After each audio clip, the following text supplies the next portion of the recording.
अमित भाई शाह, जो कि नंदलाल भाई शाह के सबसे बड़े बेटी प्रज्ञा शाह के ज्येष्ठ पुत्र है।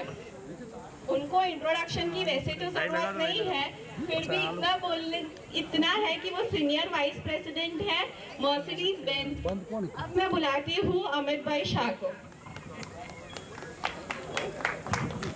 धन्यवाद।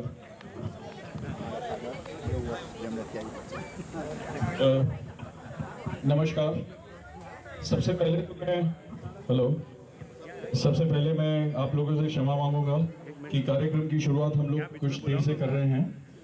हमारी आज की सभा के मुख्य अतिथि श्री रमेश भाई संघानी, हम लोग मुख्य अतिथि की राह देख रहे थे और वो यहाँ पे पधार चुके हैं, जो कि आपने पता गुजराती છીએ પણ મને આ બોલવા માટે કીધું હતું અને I am not that fluent in Gujarati, इसलिए मैंने फिर हिंदी का हाँ हिंदी માટે बरोबर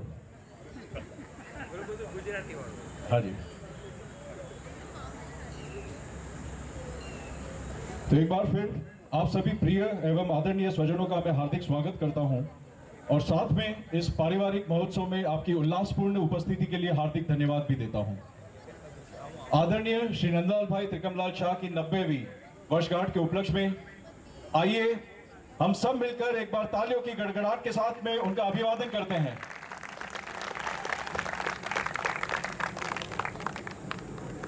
आज के कार्यक्रम की रूपरेखा कुछ इस प्रकार से है, मैं संक्षिप्त में आप लोगों के साथ में शेयर करना चाहूंगा।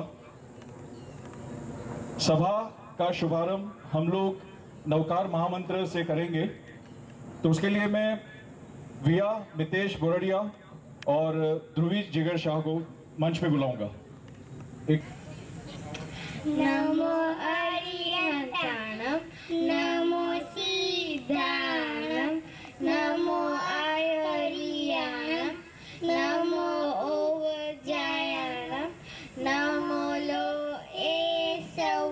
सवुणम, एसो पंचनमुकारो सव पाव पराशरो मंगलाणम च सौवेसी परमं हवै मंगलम। हिंदी वाला कौन सा है इसमें?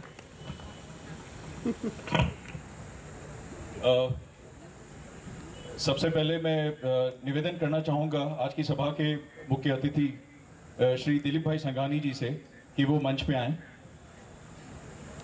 प्लीज।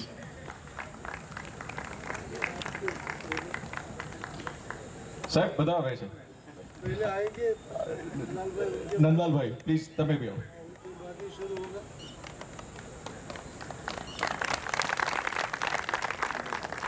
प्लीज स्थान ग्रहण कीजिए।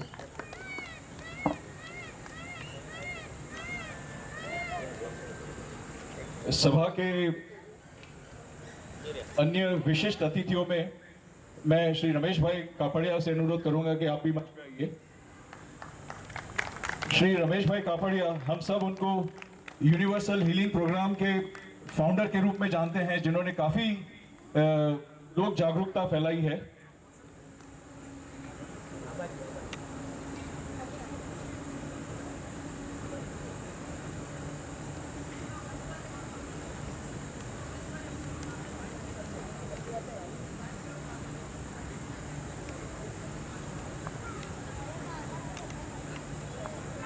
श्री नारायण भाई सेठ, एक्स डायरेक्टर IIM, स्वागत करता हूं मैं आपका सर।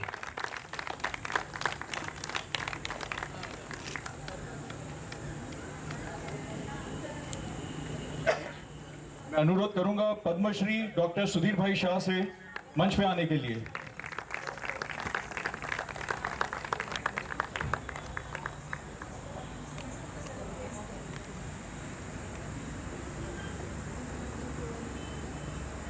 आज की इस समारोह के अन्य मुख्य अतिथि श्री चंद्रकांत भाई गोसलिया सर।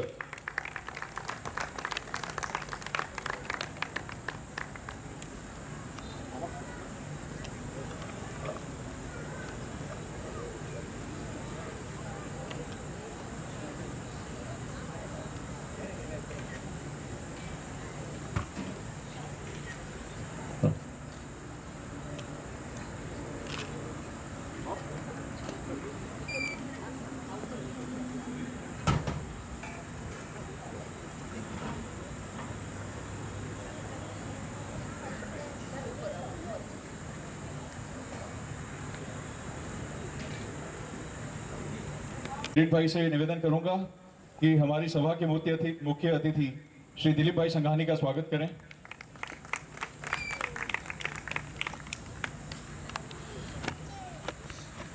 श्री रमेश भाई,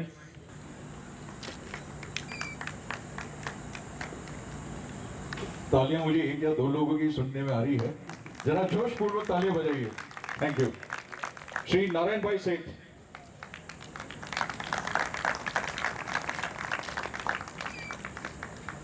पद्मश्री डॉक्टर सुधीर भाई शाह,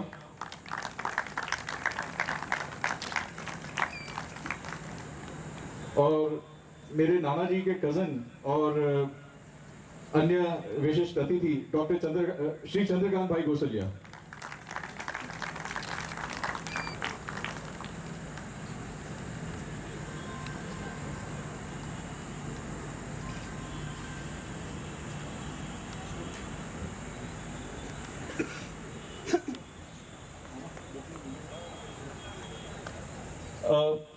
काफी लोग जो यहाँ पे उपस्थित हैं उनमें से हम लोग ये जानते होंगे कि कुछ दिनों से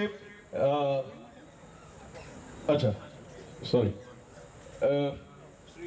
श्री दिलीप भाई संघानी जी का स्वागत। सर आपका जिसके लिए सर आप आए हैं वो उनका स्वागत ही है सर। अब हम जो आए हैं हम स्वागत स्वीकार करते हैं। धन्यवाद धन्यवाद।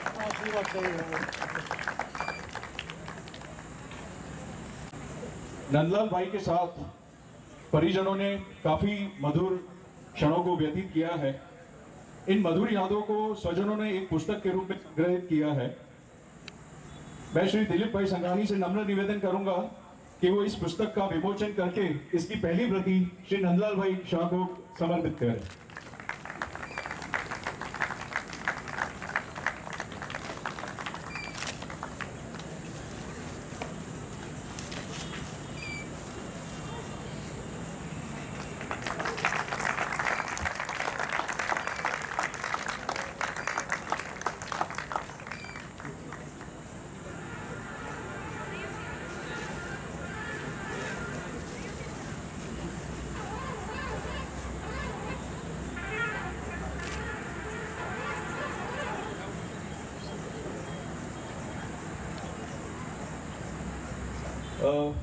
श्री नंदलाल भाई के लिए परिजनों ने एक सरप्राइज गिफ्ट का भी व्यवस्था की है। डॉक्टर रमेश भाई कापड़िया से निवेदन करूंगा कि वो ये सरप्राइज गिफ्ट हम सबके बिहाफ पे आप उसको ओपन कीजिए और श्री नंदलाल भाई को गिफ्ट करें।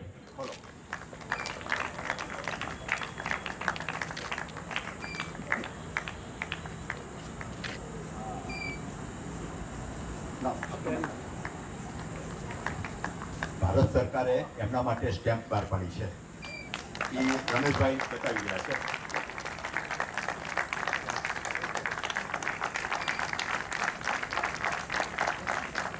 Oh, great.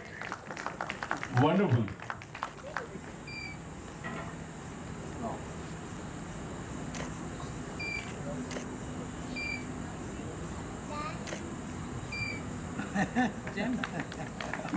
ये बहुत ही गर्व की बात है हम सभी के लिए कि भारत सरकार ने श्री नंदलाल भाई के ऊपर डाक टिकट जारी किया है। મારો દીકરો સિદ્ધાર્થ પીએચડી થયો હમણે એના માનમાં પણ એક સ્ટેમ્પ બહાર પાડી છે એ સુધીરભાઈ બતાવશે।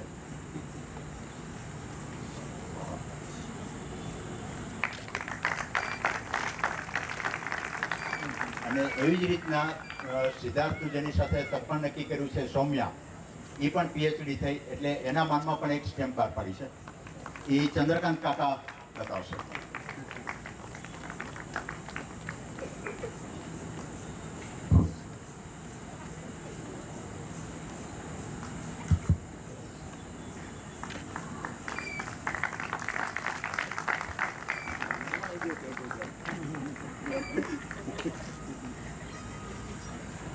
एक और समाचार तो नहीं कहूंगा लेकिन एक और मुख्य पॉइंट आप लोगों के साथ में डिस्कस करना चाहूंगा। श्री नंदलाल भाई की पुत्री श्रीमती कल्पना अजय भाई गोसलिया के पुत्र दर्शन इन्होंने अध्ययन के क्षेत्र में काफ़ी प्रगति की है और परिवार के लिए काफ़ी नाम कमाया है। 10th स्टैंडर्ड में इन्होंने 96% अचीव किए थे, 12th स्टैंडर्ड में 89% अचीव किए थे। बीकॉम में नरसिंह मोहन जी कॉलेज जो कॉमर्स के लिए बम्बई में काफ़ी विख्यात कॉलेज है, इसमें इन्होंने फर्स्ट रैंक पाई और अभी पिछली एग्जाम में उन्होंने सीए फाइनल की एग्जाम में ऑल इंडिया में रैंकिंग प्राप्त किया है। दर्शन, एक सरप्राइज गिफ्ट आपके लिए भी है।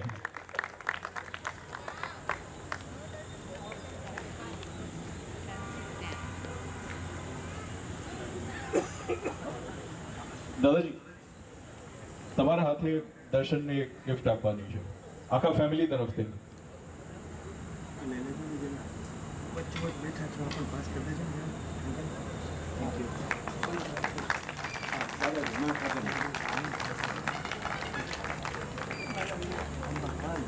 આવજો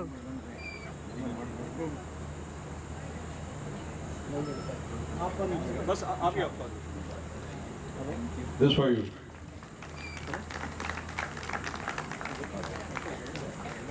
थैंक यू दर्शन। तुमसे आगे की पीढ़ियां काफी प्रेरणा लेगी। Thank you so much.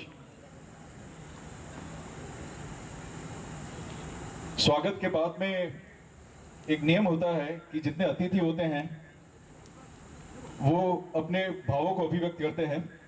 तो मैं सबसे पहले मुख्य अतिथि श्री दिलीप भाई से रिक्वेस्ट करूंगा कि वो अपने कुछ भाव व्यक्त करें। નંદલાલભાઈ 90 વર્ષ પૂર્ણ કરે છે અને દેશની આઝાદીમાં ચળવળમાં ભાગ લઈને એક રાષ્ટ્રીયતાનો નારો જગાવીને આ દેશમાંથી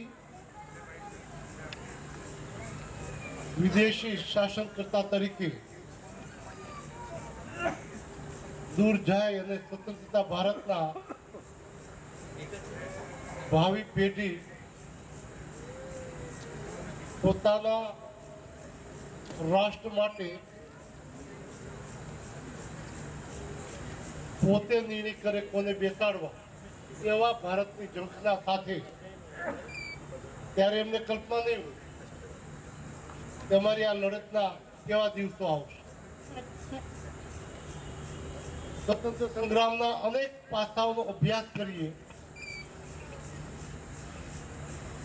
ત્યારે આંદોલન નિકોબારની જેલથી માંડીને દેશની વિવિધ જિલ્લોમાં રસ્તાઓ અને મેદાનોમાં જલિયાંવાલા બાગથી માંડીને અનેક પ્રસંગો આપણે આજે પણ ધ્રુજાવી ત્યારે હિંમત રાખીને રાષ્ટ્ર ભાવના માટે દરરોજ રાષ્ટ્રના ચરણે ધરીને જેમણે કામ કર્યું એવા નંદલાલભાઈના 90 વર્ષ પૂર્ણ થાય છે। દેવેન્દ્રભાઈનો ફોન આવ્યો, હું તો બહાર હતો।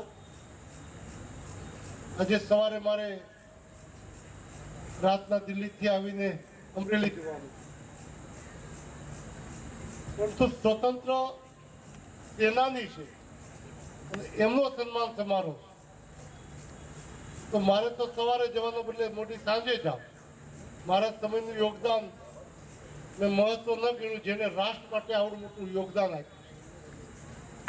એટલે આપના દર્શન કરવા માટે જ મને એ રોકાવાનું મને જકડી રાખ્યું। નલાભાઈ આજના સમયમાં આ પારિવારિક સમારંભ છે એવું માનું છું। અમે એક સમારંભ આવો વિચાર્યો કે જેણે દેશ માટે સર્વોચ્ચ સ્થિતિ જોઈને સમર્પણ કર્યું હોય એને માન સન્માન માટે કશી જ પડી હોતી નથી। પરિવારની, મિત્રોની, સમાજની આ લાગણીઓ હોઈ શકે। એટલે આપની જેવા આ કક્ષાએથી આ સન્માન ઉપસ્થિત રહેવા માટે અને મંજૂરી આપે એ એક સમાજ માટે કલ્યાણકારી પગલું હું કહું છું. અમરેલીમાં બાજુમાં બાબાપુર ગામ છે, નામનું દેવેન્દ્રભાઈ રિશ્તેદારો ત્યાં છે, એટલે ત્યાં ગુણવંતભાઈ પુરોહિત કરીને એક સ્વતંત્ર સેનાની 22 ઓક્ટોબરે 22/10 એ 100મા વર્ષમાં પ્રવેશ કર્યો છે. મારા ધ્યાનમાં આવ્યું કે ગુણવંતભાઈ પુરોહિત સ્વતંત્ર સેનાની 100મા વર્ષ પ્રવેશ કર્યો છે, તો હું વડીલોનો સંપર્ક નિયમિત કરતો હોઉં અને એકવાર બેસવા ગયો અને વાતમાં 100મા વર્ષમાં પ્રવેશ કરી રહ્યા છે. અમે એમને મનાવવાનો પ્રયત્ન કર્યો કે તમારી 100મા વર્ષથી પ્રવેશ વર્ષગાંઠ ઉજવવી છે. જલ્દી આ નહોતા પાડતા કે સ્વતંત્ર સેનાની તરીકે જેમણે રાષ્ટ્ર માટે કામ કર્યું હોય એ સોના અભિમાન માટે, સન્માન માટે કે આવા સમારોહ થાય મંજૂરી ના. તો અમે પ્રયત્ન કર્યો, લાગ લગાત અઠવાડિયા જેટલા એમની સાથીદારો હતા સમજાવી કે આજના સમયમાં દેશની પરિસ્થિતિ જોઈએ તો પ્રાંતવાદ, જાતિવાદ, જ્ઞાતિવાદ, ભાષાવાદ, રાષ્ટ્રવાદ ક્યાં? તમે બધાએ રાષ્ટ્ર માટે, રાષ્ટ્રવાદ માટે કામ કર્યું છે.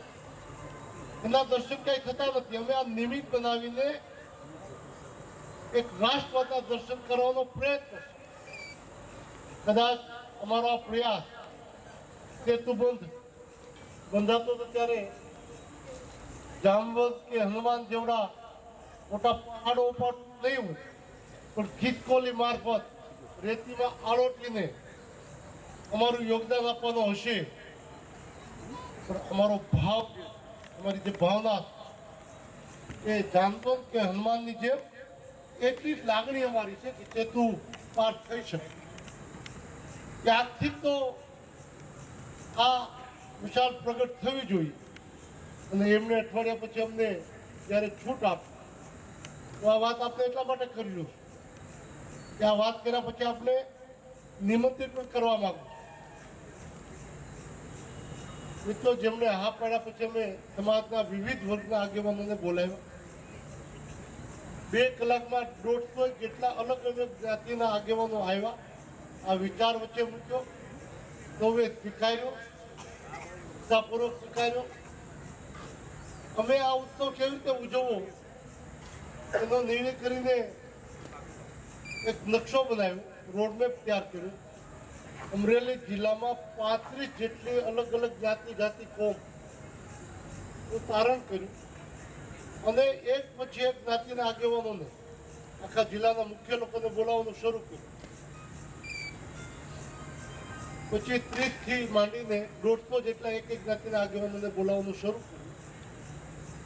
35 જ્ઞાતિઓનું વિવરણ નહીં કર્યું, પણ થોડાક દાખલો આપીશ કેવો ઉત્સાહ. તો રાષ્ટ્રભક્તિ માટે કોઈ કામ કરવા નીકળે તો કેવો ઉત્સાહ છે. તો જે દેવી પૂજક, જેને આપણે વાઘરી કહીએ, આ જ્ઞાતિને બોલાવ્યું. આવી નાની નાની જ્ઞાતિના કિસ્સાઓ કેવા એમને બોલાવ્યા.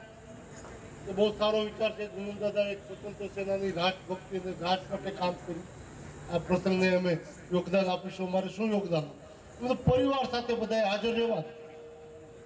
કે પરિવાર સાથે હાજર તો રહીશ, પણ અમારે કઈ યોગદાન તો આપવું પડે. આપણો મોટો કાર્યક્રમ છે, બસ આ જ યોગદાન તમારું કે ના, કે અહીંયા જ્યારે લગ્ન પ્રસંગો હોય છે તો આખા જિલ્લામાં અમારો સમાજ જે બેન્ડ વાજા લઈને જાય છે, અમારો સમાજ જાય. તો જિલ્લામાં જેટલા બેન્ડ વાજા વાળા અમારા સમાજ પાસે છે એ બધા જ બેન્ડ વાજા તેથી હાજર રહીને અમે અમારું યોગદાન બેન્ડ વાજા સાથે અમે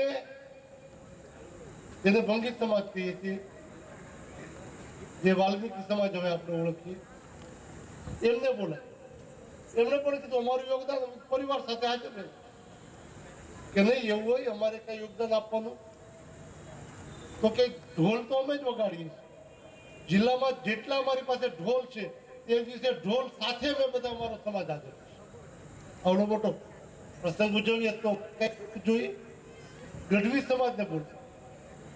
તો ગઢવી સમાજે કીધું કે આવડો મોટો કાર્યક્રમ કરવો છો, સાંસ્કૃતિક કાર્યક્રમ તો કરવો પડશે ને. તો આખો સાંસ્કૃતિક કાર્યક્રમ આગલા દિવસથી જ્યારથી શરૂ કરો ત્યારથી આખા સાંસ્કૃતિક કાર્યક્રમની જવાબદારી અમારી, અમે એનું ગોઠવું. અમે ક્ષત્રિય સમાજને બોલ્યું. તો ક્ષત્રિય સમાજના આગેવાનો ખૂબ જાજા આવ્યા. એમણે કીધું 100મા વર્ષમાં પ્રવેશ પૂર્ણભાઈ કરી રહ્યા છે, તો અમારા સમાજને આર્થિક મદદ જરૂર છે તો આપીશું, જે કહેશું. પણ 100 ઘોડા કેસરી સાપા સાથે, ખુલ્લી તલવાર સાથે ગુણભાઈની શોભાયાત્રા કાઢીને મંચ ઉપર લઈ જઈએ ગામમાંથી, ત્યાં સુધી શોભાયાત્રા આગળ અમારા 100 ઘોડા સાથે એમના સ્વાગત સાથે અમે સમાન સાથે એને મંચ ઉપર લઈ જઈશું. લોહાર સમાજને બોલે, ખૂબ નાનો છે. લોહાર સમાજ કહે કે અમે અમાસને વખતો રાખીએ, અમાસની રજા. આજથી 22/10 અમારી અમાસ જાહેર કરી દઈશું, આખો સમાજ હાજર રહીશું. અમારા સમાજમાંથી ભારત માતાનો નકશો બનાવીને 100 દીપમાલા અંદર મૂકીશું. જે તમારે આ પ્રસંગમાં દીપ પ્રાગટ્ય તો કરવું પડશે ને, આ દીપ પ્રાગટ્ય 100 માલા દીપમાલા અમારા તરફથી અમે મૂકીશું. એના દ્વારા ઉદઘાટન કોઈ ને કોઈ સમાજ, પટેલ સમાજને બોલાય, અલગ અલગ ગ્રુપ પટેલ સમાજના હતા, 6 જેટલા 6 ગ્રુપનું. એમણે કીધું આખો આવડો પ્રસંગ કરો છો, હોલ્ડિંગ તો લગાવવા પડશે આખા જિલ્લામાં, ખર્ચ થશે, વ્યવસ્થા બધી કરવી છે. આ વ્યવસ્થા, ખર્ચ અને હોલ્ડિંગ આખા જિલ્લામાં લગાડવાની મહેનતનું કામ અમે કરીશું. વ્યાપારી સમાજ, વણિક સમાજને બોલાવ્યો, 6 અલગ અલગ વ્યાપારી સમાજ આગેવાનો ભેગા. એમણે કીધું અમરેલી અને બાકીના શહેરો શણગારવા હશે તો દિવાળી કે 1 મેના રોજ નરેન્દ્રભાઈ આવ્યા ત્યારે જે શણગાર હતો એ કરતા આજ દિવસ સુધી અમરેલી ઇતિહાસમાં ક્યારેય ન શણગારવાનો હોય. એક એક દુકાન, એક એક એવી શણગારવાની વ્યવસ્થા તંત્ર ગોઠવવાની જવાબદારી અમારી. મિત્રો, આ ઉત્સાહ રાષ્ટ્રીય ભાવનાનો જે અમને દેખાડો, એના પરથી અમે બાકીના સ્વતંત્ર સેના આજે જઈને કાલે એ જ કામ કરવાનું કે રાજ્યના સ્વતંત્ર સેનાની એનો સંપર્ક કરીને શક્ય હોય એટલા બધાને સન્માન સાથે ત્યાં બોલાવીએ અને એમનું સન્માન કરીએ. તો મને લાગે છે કે આજના કલુષિત વાતાવરણ, જ્ઞાતિવાદ હાલે, જાતિવાદ હાલે, કોમવાદ હાલે, આ બધું ચાલે છે એનું કારણ રાષ્ટ્રવાદની ચેતના હળવે હળવે બુઝાય. આવા પ્રસંગો લઈને રાષ્ટ્રીય ચેતના જગાડવી જોઈએ અને રાષ્ટ્રીય ચેતના જાગશે તો મને લાગે છે કે આ રાષ્ટ્રીય ચેતના જાગવાના કારણે હવે કોઈ દીપકો જલતા હોય તો આવા 90 વર્ષ નંદલાલભાઈ જેવા સ્વતંત્ર સેનાની આપણને ખૂબ ઓછા સમય માટે દર્શન થવાના. કારણ કે 70 વર્ષ આઝાદીના થયા, 20 વર્ષે લડત કરવા માંડ્યા હોય તો પણ 90 વર્ષ થાય. ઈશ્વર હજી 110 વર્ષ કરે, 20 વર્ષ વધારે જીવાડે. આપણે પ્રાર્થના કરીએ પણ 20 વર્ષ પછીની નવી પેઢીને ખાલી ક્યાંય ફોટામાં કે લખાણમાં જોવા પડશે અને એનું આ સમયમાં સન્માન કરીને પુનઃ રાષ્ટ્રીય ભક્તિ જગાડવા માટે જો આપણે પ્રયાસ કરીશું તો મને લાગે છે કે ખિસકોલી મારફત પર આપણું યોગદાન આપીને એક સેતુ બંધને યાદ કરીએ ત્યારે યાદ કરવી પડે છે નાના યોગદાનને, એમ આ ચેતના એવડી મોટી એમાં તાકાત પડેલી છે કે રાષ્ટ્રીય ભક્તિ જગાડવા માટેનો આજના સમયે તો જ્યારે આપણા 17 જવાનોના માથા કપાઈ જતા હોય અને ત્યારે એવા સમયે રાષ્ટ્રીય ચેતના દેશ હિતમાં જ બધું કામ કરાવે, પોતાના વ્યક્તિગત વ્યવહારોથી એક દિશાનું વાતાવરણ સર્જવામાં આવા પ્રસંગોને સાર્વજનિક રીતે સમાજે ઉત્સવ ઉજવવા જોઈએ. એવી લાગણીના આધારે જ મને એમ લાગ્યું કે નંદલાલભાઈના 90 વર્ષ ઉજવાઈ રહ્યા છે ત્યારે એમના દર્શન પણ થાય અને 22/10 અમરેલી પધારવા માટે નિમંત્રણ પણ આપું. આપ ત્યાં પધારશો તો અમે રાજ્યભરમાંથી પ્રયાસ છે અમારો બધાના સન્માન સ્વતંત્ર સેનાનીઓના કરીને એક રાષ્ટ્રના રૂપમાં અમારું યોગદાન દિશામાં આપીએ.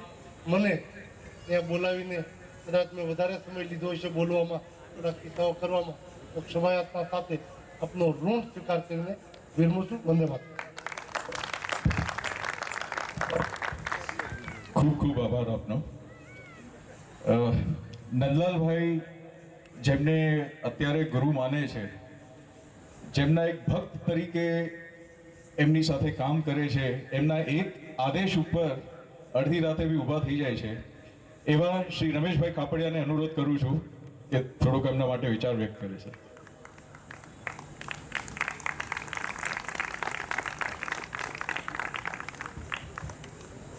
મિત્રો,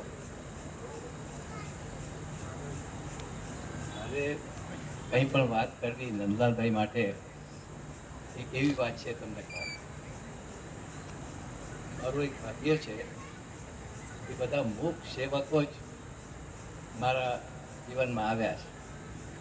અમેરિકાથી આવ્યો ત્યારે ખ્યાલ પણ નહોતો કે હું અહીંયા રહેવાનો છું. મને ત્યાં અમેરિકા ગમી ગયું હતું અને મોરારજીભાઈને લીધે અને મારા પત્નીને લીધે જે આજે નથી એમને યાદ કરીને મારે ઇન્ડિયામાં રહેવાનું થયું. અને ત્યારે મારા ક્લિનિકનું ઉદ્ઘાટન કોણે કર્યું? તો મૂક સેવક રવિશંકર મહારાજે કર્યું.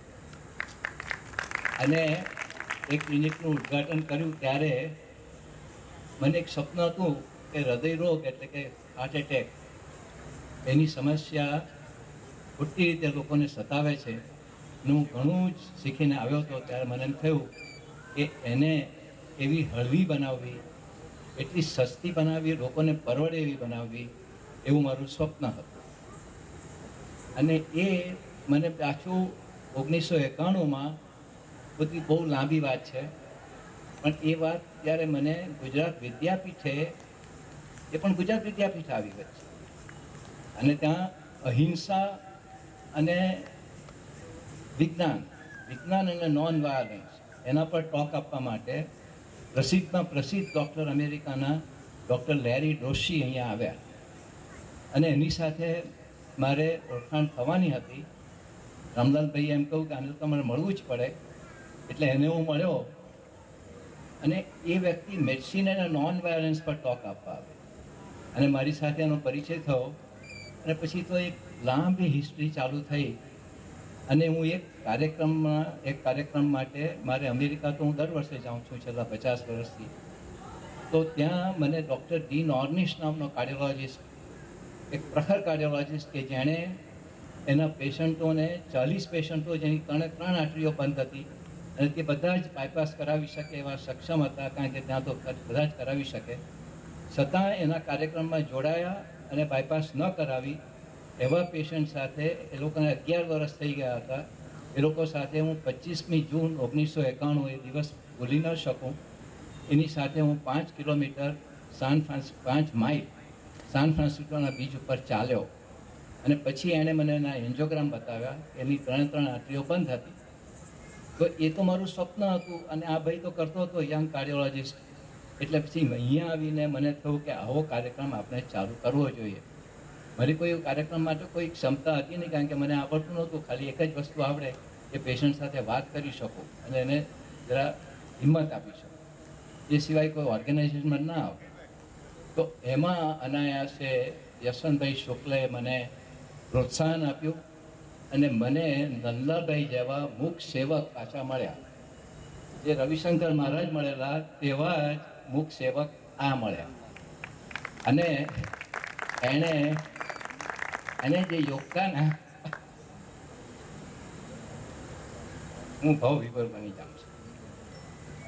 મારાથી એમનું યોગદાન, ભાઈએ તો વાત કરી એમ નહીં, પણ એમને હું શું કહું, એમની તુલના કોઈની સાથે કરી શકાય એમ નથી. આજે કોઈની સાથે. અને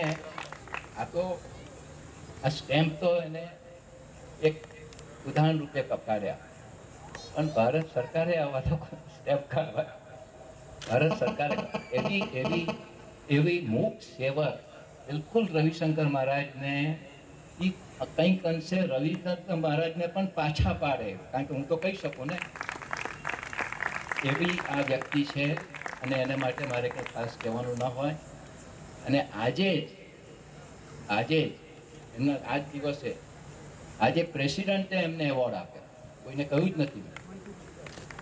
એ કેવો એવોર્ડ આપ્યો કે જે કાર્યક્રમ સાથે મારી સાથે છેલ્લા 25 વર્ષથી સંકળાયેલા છે અને અનેક લોકોને અમે બાયપાસ વિના બચાવ્યા છે. હું બાયપાસનો બિલકુલ વિરોધી નથી. મારા સગા ભાઈની મેં બાયપાસ કરાવી અને મારો દીકરો જ એન્જિયોપ્લાસ્ટી કરે છે અમેરિકામાં, એનો હું વિરોધી નથી.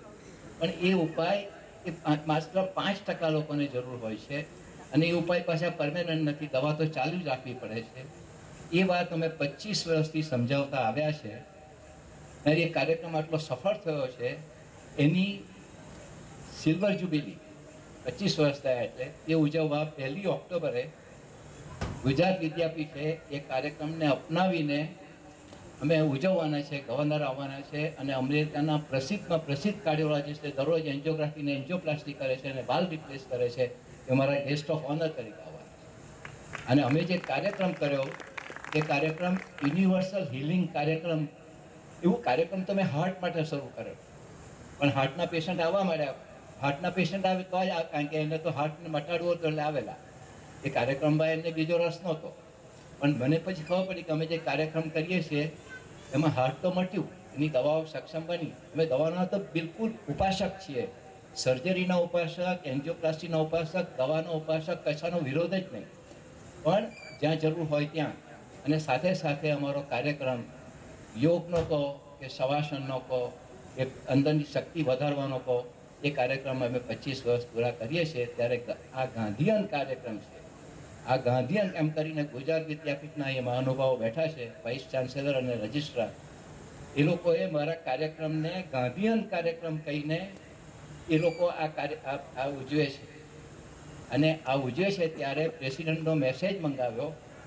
ત્યારે પ્રેસિડેન્ટે જે મેસેજ આપ્યો છે એ તું મને કોઈ આપે. મારો ડ્રાઈવર ક્યાં ગયો ખબર નથી મને. ભીમજીભાઈ ક્યાં છે? મને આપો ને. એ સાંભળવા જેવો છે એ મેસેજ, કારણ કે એ મેસેજ અમને લાગુ પડે છે. જલ્દીથી લાવો. કેટલી વાર? તમે ક્યાં મૂકી આવ્યા? અચ્છા, એનીવે પછીથી વાંચીશું. પણ એ મેસેજ જે આજે પ્રેસિડેન્ટે આપ્યો છે એ એમની વરસગાંઠને દિવસે જ આવે એ કેટલી મોટી વાત છે.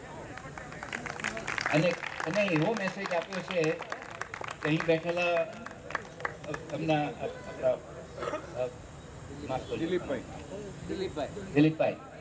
દિલીપભાઈને ગર્વ થશે. એ જે બોલ્યા તે ઘણું સરસ બોલ્યા. એ ગર્વ થશે કે આજે એવા પ્રસંગ માટે એ આવ્યા છે. આ પ્રસંગ કંઈ નાનો સૂનો નથી અને એ 90 વર્ષના છે એને માટેનો તો આપણે એક તક છે.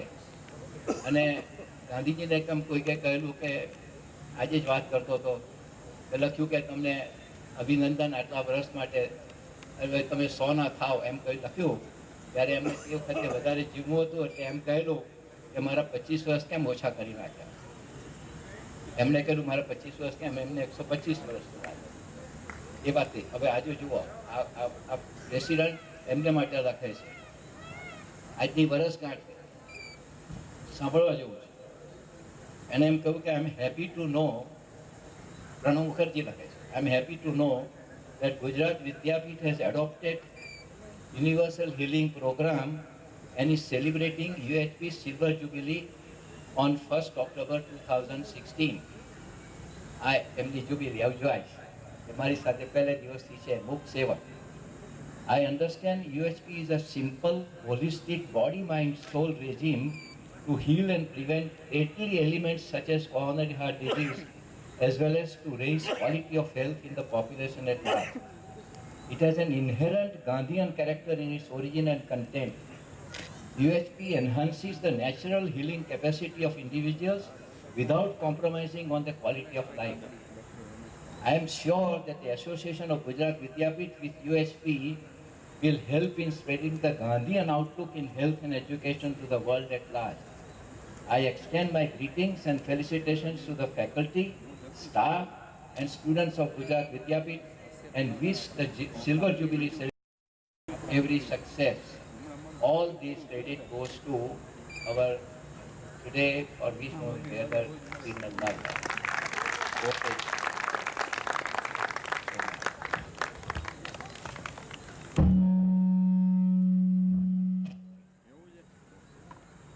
હેલો, ખૂબ ખૂબ આભાર આપનો. સોરી હું તમારો સિક્વન્સ ચૂકી ગયો. આપને નિવેદન કરું છું થોડાક શબ્દો.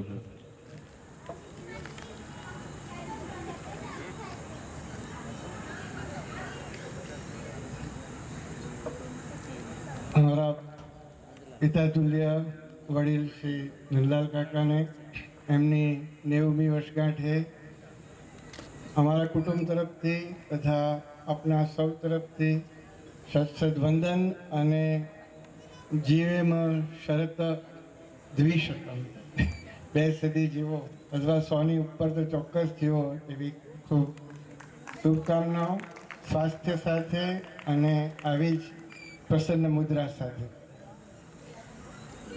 માન્ય શ્રી સાંગાણી સાહેબ, મારા ગુરુ શ્રી ડૉક્ટર કાપડિયા સાહેબ, નારાયણભાઈ શેઠ IIM ડાયરેક્ટર સાહેબ તથા ડૉક્ટર ઘોસડિયા સાહેબ, વિદ્યાપીઠના મહાનુભાવો તથા આપ સૌ સજ્જનો,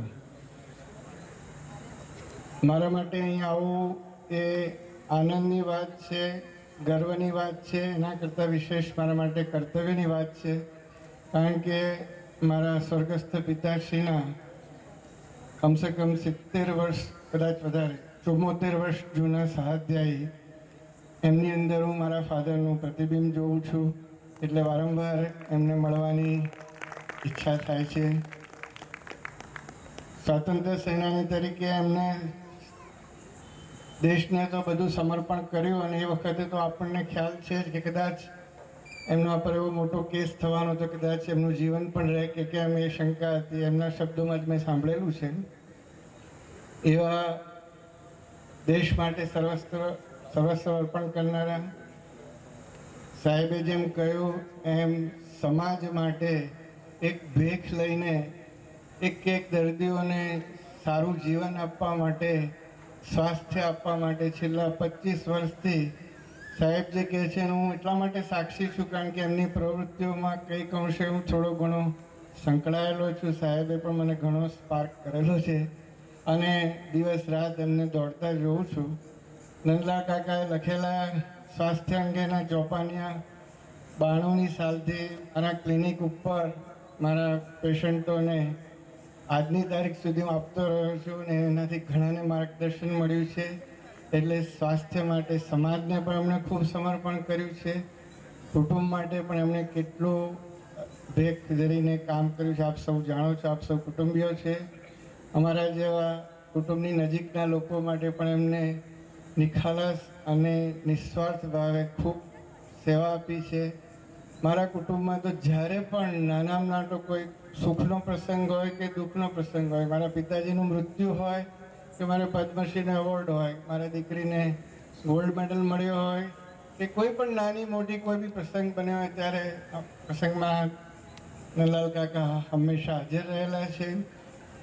આ પ્રસંગે શ્રી કિરીટભાઈનો તથા ડૉક્ટર ઉદયભાઈનો પણ મારે ખૂબ એક કુટુંબીજન તરીકે પણ આભાર માનવો જોઈએ. એમને પણ દાદાની ખૂબ સેવા ચાકરી કરી છે અને અમારા સૌનું પણ ખૂબ ધ્યાન રાખ્યું છે. મારા પિતાશ્રી કહેતા કે એ લોકો મેટ્રિકમાં ભણતા હતા ત્યારથી CNમાં જોડે હતા. ત્યાર પછી બોમ્બેમાં યુનાઇટેડ હોમમાં પણ સાથે રહ્યા અને ત્યાર પછી આટલા વર્ષોની સફરમાં ઘણા પ્રસંગોએ સાથે રહ્યા. આવા કાકાની આવી વિશિષ્ટ સમારંભમાં હાજર રહેવાનું આપ સૌ હવે સમજી શકો છો કે મારા માટે એક કર્તવ્ય પણ છે અને ખૂબ આનંદની પણ વાત છે. આ પ્રસંગે વધુ સમય નહીં લેતા બસ એમના સ્વાસ્થ્ય માટે, એમની પ્રસન્નતા માટે, એમના દીર્ઘાયુષ્ય માટે અને એમના આખા પરિવારની ખૂબ કલ્યાણની ભાવના સાથે ઈશ્વરને હું પ્રાર્થના કરું છું. અને મારે હજી 2 પ્રસંગોમાં જવાનું છે એટલે વચ્ચેથી થોડીક વારમાં હું નીકળીશ તો મને મહેરબાની કરીને સૌ ક્ષમા કરજો. ખાસ દાદા માટે જ હું આવ્યો હતો અને ખૂબ આનંદ થયો તમને સૌને મળી. Thank you so much.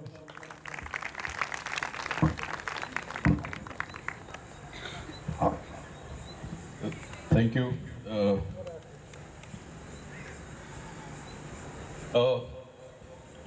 Good. Hello. Hello.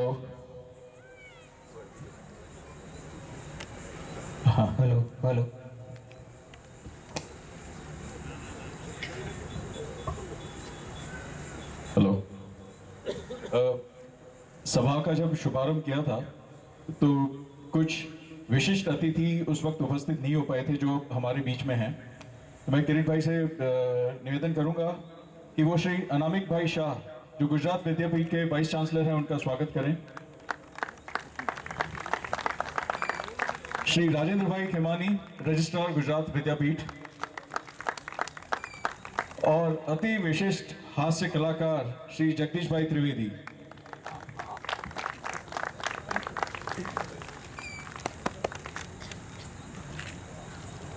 मैं मेरे नाना जी श्री नंदलाल भाई से निवेदन करूंगा कि वो सभी उपस्थित मुख्य अतिथि और विशिष्ट अतिथियों का धन्यवाद अर्पित करें और उसके बाद में आप सबसे निवेदन करूंगा कि आप लोग यहाँ पे सेंट्रल लॉन में वापस से आ जाएं जिससे कि हम आगे का कार्यक्रम आगे बढ़ाएं। चंद्रकांत भाई कौशल्या करें।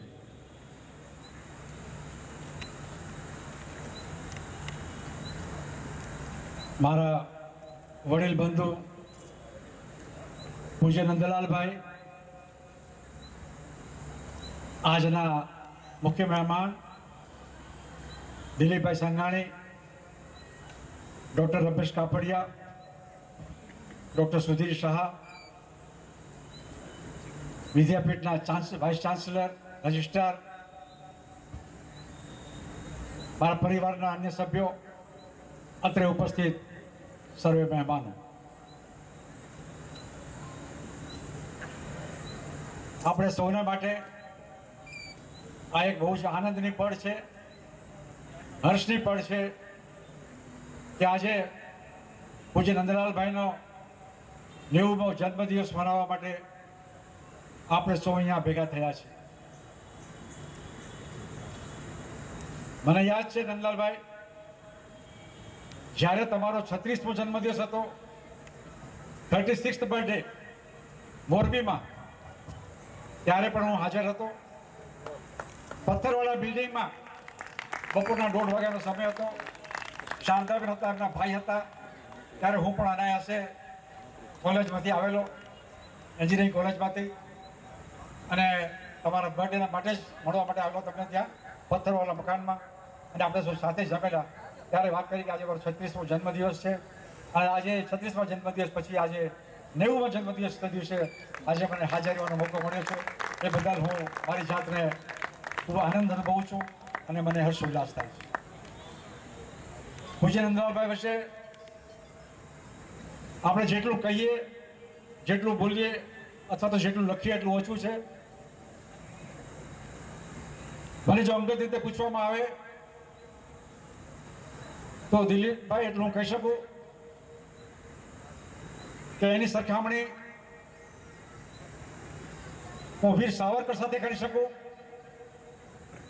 વીર ભગતસિંહ સાથે કરી શકું, વીર હેમુ કામાણી સાથે કરી શકું, અથવા તો કોઈ પણ દેશના સ્વાતંત્ર્ય સેનાની સાથે કરી શકું, કોઈ પણ ક્રાંતિકારી સ્વતંત્ર સેનાની સાથે કરી શકું, આવું કહેવામાં જરા પણ અતિશયોક્તિ નથી। કારણ કે મેં ઘણું મારા પિતાજી પાસેથી સાંભળ્યું છે। મારા પિતાજી એમના માતુશ્રી એ ભાઈ બહેન થાય, કઝિન બ્રધર અને સિસ્ટર થાય, અને એની રૂએ પણ ઘણી બધી વાતો મેં સમય જમાનામાં સાંભળેલી ખરી। જ્યારે પ્રસંગ મળે ત્યારે અમારા ઘરમાં નંદલાભાઈ વિશે વાતો થતી હતી। 55 વર્ષ પહેલાંની વાત કરું છું આપને હું, એટલે ઘણી વાતો એના વિશે હું જાણું છું। 16 વર્ષની ઉંમરે શાળાનો અભ્યાસ છોડી આઝાદીની ચળવળ ચાલુ હતી। શું એમના મજમાં આવ્યું, શું એના વિચારો બદલાણા, સ્કૂલ છોડી દીધી, શાળા છોડી દીધી, પરિવારના કોઈ સભ્યને પૂછ્યા વગર, માને, બાપને, પિતાજીને, ભાઈને, અન્ય કોઈ સભ્યોને પૂછ્યા વગર એમણે થયું કે આ ક્રાંતિમાં એમણે પોતે પણ હિસ્સો લેવો જોઈએ, અને એના માટે એમણે સંકલ્પ કર્યો કે જે થવું એ થાય, પરંતુ એક વાર તો આ ક્રાંતિમાં અમારે ભાગ લેવો જ છે। અને ભાગ લેવા માટે પણ એમણે એક નદીના નીચે, જ્યારે એક અંગ્રેજ ઓફિસરની સલૂટ પાસ થવાની હતી, ત્યારે નદીના નીચે એમણે બોમ્બ મૂક્યો અને બોમ્બ મૂક્યા પછી somehow ખબર પડી ગઈ અને એમને ઝડપી લેવામાં આવ્યા. સલૂન પાસ થાય પહેલા જ એમને ઝડપી લેવામાં આવ્યા એન્ડ હી વોઝ એરેસ્ટેડ. કદાચ જો સલૂન પાસ થઈ હોત તો suddenly he would have been hang. છતાં પણ 1.5 વર્ષ સુધી એમનો કેસ ચાલ્યો અને આવો જ કેસ કરાચીમાં ચાલેલો દિલીપભાઈ હેમુ કલાણીનો. It was a very similar matter. આવો જ લગભગ મળતો જુલતો કેસ હતો અને હેમુ કલાણીને આવા જ કેસમાં આ સમયે ફાંસીની સજા થઈ. એટલે લોકોને લાગતું હતું, અમારા પરિવારના સભ્યોને લાગતું હતું કે જો હેમુ કલાણીને જો આવી સજા થઈ છે તો જરૂર નંદલાલભાઈને પણ આવી સજા થશે. આવો દરેકના મનમાં દહેશત હતી. જ્યારે કેસ ચાલે ત્યારે સૌ પોતપોતાની રીતે ઈશ્વરને પ્રાર્થના કરતા હતા કે પ્રભુ આજે ચુકાદો આવે, નંદલાલભાઈ નિર્દોષ છૂટે, માટે સૌ પોતપોતાની રીતે પ્રાર્થના કરતા હતા. સંજોગવશાત જજની બદલી થઈ. અંગ્રેજ જજ હતા, જજની બદલી થઈ અને જે નવા જજ આવ્યા he was little liberal, looking at his age and looking at the fact that પેલો બોમ્બ જે રાખેલો એ ફૂટ્યો નહોતો, નો ડેમેજ વોઝ કોઝડ. આ બધા સંજોગોને ધ્યાનમાં લઈને જજે એમને છોડી મૂક્યા. એમના બધી એજને બધું લક્ષમાં લઈને 16 વર્ષની 17 વર્ષની ઉંમરે એમને છોડી મૂક્યા. અને આજે આપણે જે વ્યક્તિને 17મી વર્ષે છોડી મૂકવામાં આવેલા, આજે આપણે એ વ્યક્તિનો 90મો જન્મદિવસ આજે આપણે અહીંયા મનાવી રહ્યા છીએ. એ ખરેખર એક બહુ જ ભાગ્યે જ આવી ઘટના થઈ શકે એ માટે આપણે સૌએ આનંદ અનુભવવાની વાત છે. આજે કદાચ એ સજા જો થઈ હોત એમને તો એમને આજે લખ્યું છે બોર્ડ ઉપર 6 amazing children, 14 grandchildren and 6 great grandchildren. કદાચ આપણને આવો પરિવાર જોવા ન મળ્યો હોય. માટે પરિવારને મારી ખાસ વિનંતી છે કે આપણે સૌએ ભેગા મળીને ઈશ્વરને પ્રાર્થના કરવી જોઈએ. પ્રાર્થના તો કરતા જ છે, આપણે કરીએ જ છીએ, પણ વિશેષ પ્રાર્થના કરવાની આવશ્યકતા છે આજના પ્રસંગે. કદાચ આજનો પ્રસંગ આપણે જોવા મળ્યો છે એ ખરેખર ઈશ્વરની આપણા પર ઘણી અતિ કૃપા છે. કદાચ જો કૃપા ન થઈ હોત તો આપણને આ દિવસ કદાચ જોવા ન મળ્યો હોત. આજે આ 90 વર્ષ સુધીની એમની યાત્રામાં એક વિશેષ તમને મારી કહેવાની એટલી ઈચ્છા થાય છે કે એમના પત્ની, એમના ધર્મપત્ની, મારા ભાભી પૂજ્ય શારદાબેનનો રેફરન્સ કદાચ ન આપી આજે તો મને લાગે છે કે આ પ્રસંગ અધૂરો રહેશે. આજે નંદલાલભાઈ જે કંઈ છે, નંદલાલભાઈ મને માફ કરજો, આજે નંદલાલભાઈ જે કંઈ છે એ શારદાબેનને કારણે છે. અથવા તો આજે હું નંદલાલભાઈની નજીક એટલો છું, I am very close to him, but that attributes to his wife. મારા ભાભીને કારણે જ આજે હું નંદલાલભાઈની નજીક જઈ શકું છું. હાલાકી સંબંધ મારો નંદલાલભાઈ સાથે, ભાભીને ઓળખતો નહોતો, જોયા નહોતા, પરંતુ પહેલા દિવસથી મને શું એમને ઇમ્પ્રેશન આપી કે જાણે હું એને વર્ષોથી ઓળખતો હોઉં. અને નંદલાલભાઈની ઓળખાણ ભાભીને કારણે થઈ હોય આવી ઇમ્પ્રેશન એમણે મને આપેલી. અને એને કારણે જ આજે નંદલાલભાઈ સાથે મારો આટલો સંબંધ, ગાઢ સંબંધ, આટલો ભાઈચારાનો સંબંધ મારો થયો હોય તો એ ફક્ત ભાભીને કારણે છે. આવું કહેવામાં નંદલાલભાઈ મને કોઈ અતિશયોક્તિ લાગતી નથી. આઈ બેગ ટુ બી એક્સક્યુઝ ટુ બી પાર્ડન. આજે ભાભીને ગયા આજે 20-22 વર્ષ થયા, છતાં પણ એમની સ્મૃતિ મારી આંખોની સામે છે. એમની પ્રેરણા, એમનો હસમુખો સ્વભાવ, જ્યારે કોઈ પણ તકલીફ હોય નંદલાલભાઈ સાથે શેર કરતા અને હંમેશા એમને હિંમત આપતા. આર્થિક દ્રષ્ટિએ નંદલાલભાઈ નોકરી કરતા હતા, સર્વિસ કરતા હતા. એ સર્વિસ કરતા માણસોને સાચો જેના ઘરમાં ફેમિલી મેમ્બર્સ હોય એને કેટલી તકલીફ હોય આપણે કલ્પી શકીએ છીએ. પરંતુ એવા સંજોગોમાં પણ પૂજ્ય ભાભીને કારણે Nandlalbhai would withstand the circumstances. અને આજે આપણે જોઈ શકીએ છીએ આજે એમની ગેરહાજરીમાં પણ આજે નંદલાલભાઈ, આજે પરિવાર પૂરો, આજે એમની પ્રેરણાથી, એમના આશીર્વાદથી આજે પૂરો પરિવાર આજે ફૂલી ફાલી શક્યો છે. એ ફક્ત ભાભીને કારણે છે. આવું કહેવામાં, એમના આશીર્વાદને કારણે છે એવું કહેવામાં જરા પણ અતિશયોક્તિ નથી. આજે છેલ્લા 20 વર્ષથી રિટાયર થયા પછી પૂજ્ય નંદલાલભાઈ ડૉક્ટર રમેશ કાપડિયાની સાથે જોડાયા. બહુ જ મોટી વાત છે. આટલો મોટો શોખ પછી ભાભીને ગયા પછી મને લાગતું હતું કે નંદલાલભાઈ કદાચ બ્રેકડાઉન થઈ જશે. આવી મને બીક લાગતી હતી, દહેશત હતી મને. ત્યારે ભાભી ગુજરી ગયા તે દિવસે સંજોગથી હું અમદાવાદ આવેલો અને અમદાવાદ આવ્યો ત્યારે મને ખબર પડી, પૂર્ણિમાનો ફોન આવ્યો કે ભાભી એક્સપાયર થઈ ગયા છે. આ વોઝ ઇન અમદાવાદ. ત્યાંથી બધું છોડીને હું સીધો ઘરે આવ્યો અને I could attend a funeral also. પરંતુ ત્યારે મને થયું કે કદાચ નંદલાલભાઈ I don't know what would happen there after. પરંતુ slowly he could come out of it. અને એમણે ડૉક્ટર રમેશભાઈનો એમનો સહારો મળ્યો, સથવારો મળ્યો, એમનો એક ભાઈ તરીકે એમનો સથવારો મળ્યો અને એમણે પોતાની જીવનમાં એક નવો પલટો લીધો, નવો વળાંક લીધો અને પોતાનું આખું જીવન એમણે એક સામાજિક કામમાં એને અર્પિત કર્યું. અને એને કારણે આજે નંદલાલભાઈ 20 વર્ષથી ડૉક્ટરની સાથે ખભે ખભો પડાવીને, શોલ્ડર ટુ શોલ્ડર પડાવીને એની સાથે આજે કામ કરી રહ્યા છે. અને હમણાં ડૉક્ટર સાહેબે એની વિશે જે કંઈ કહ્યું એ ખરેખર સત્ય કહ્યું છે એમને માટે.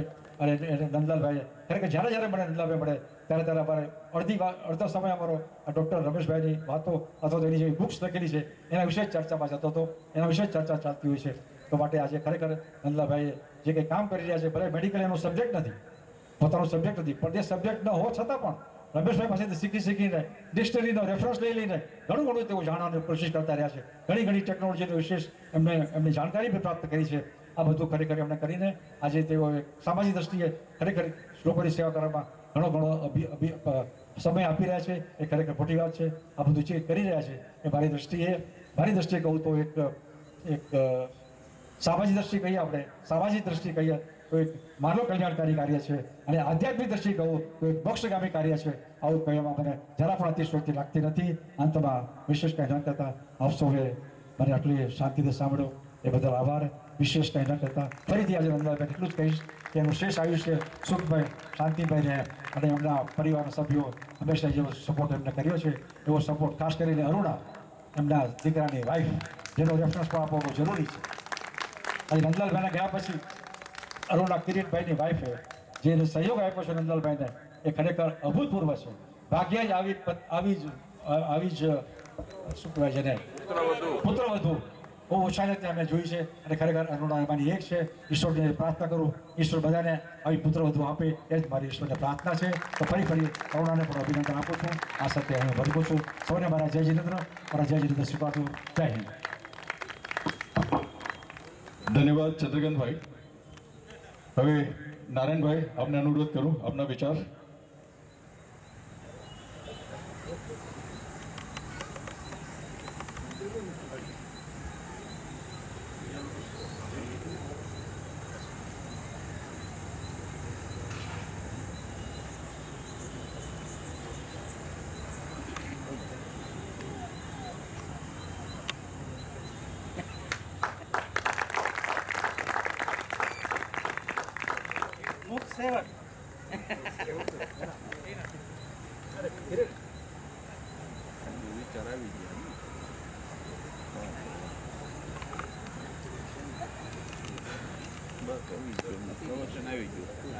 Thank you.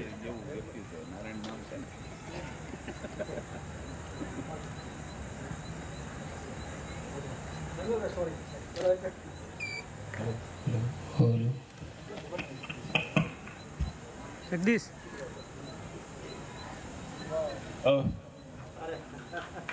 બચ્ચે ના આવે.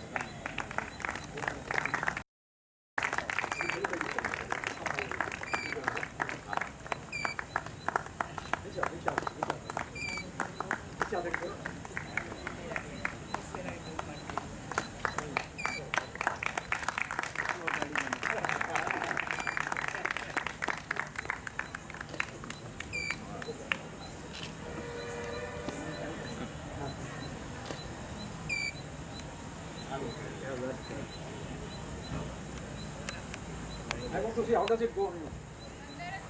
I want to see how does it go on you. બહુ સરસ. તમે કેવો લાગે જોઉં છું. Fitting right. Thank you sir.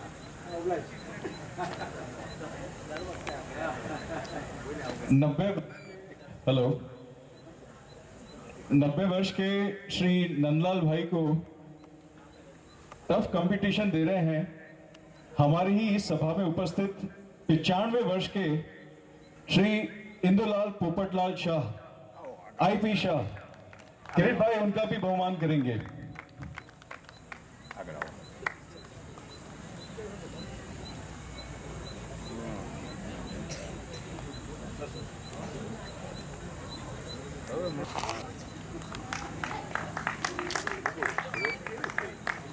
Shri IP Shah નંદલાલભાઈના વિવાહ થાય છે.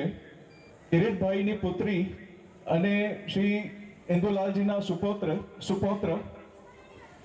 એ ભાઈ હસબન્ડ વાઈફ છે. જીગરભાઈના દાદાજી છે આઈપી શાહ. તો આપનું બી સ્વાગત છે સાહેબ. હવે સભાના અંતમાં ભૂલ થઈ મારાથી, હજી પિક્ચર હવે બાકી છે. નંદલાલભાઈને હું રિક્વેસ્ટ કરીશ દાદાજીને કે બધાને ધન્યવાદ કરો અને એના પછી અમે કાર્યક્રમને આગળ લઈ જશું.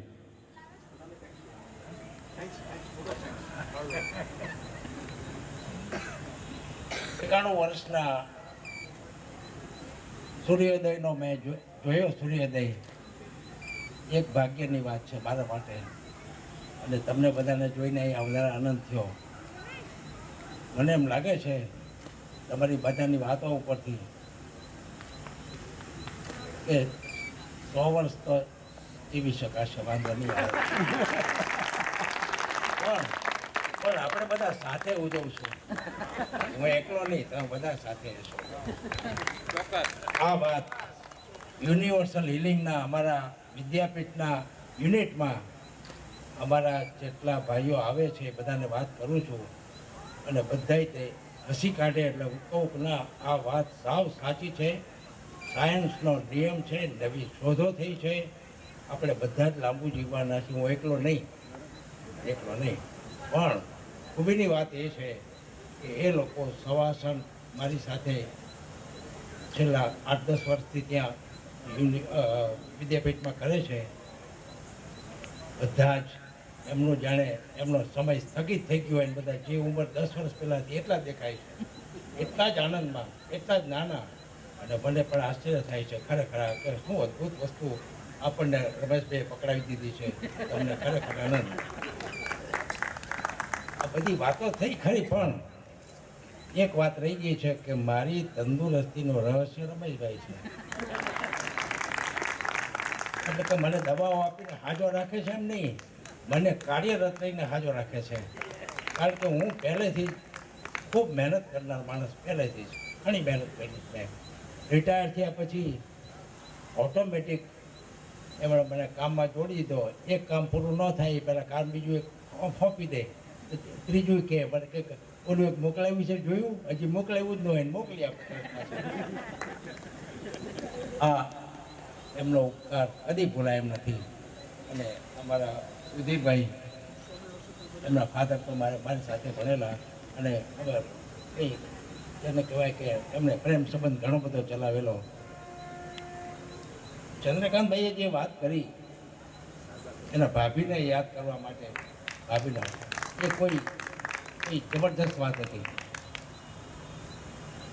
કોકિલાબેન આજે હાજર હોત, ડૉક્ટર કોકિલાબેન, તો એ કહે કે શારદાબેન પાસે નંદલાલભાઈ કંઈ નહીં.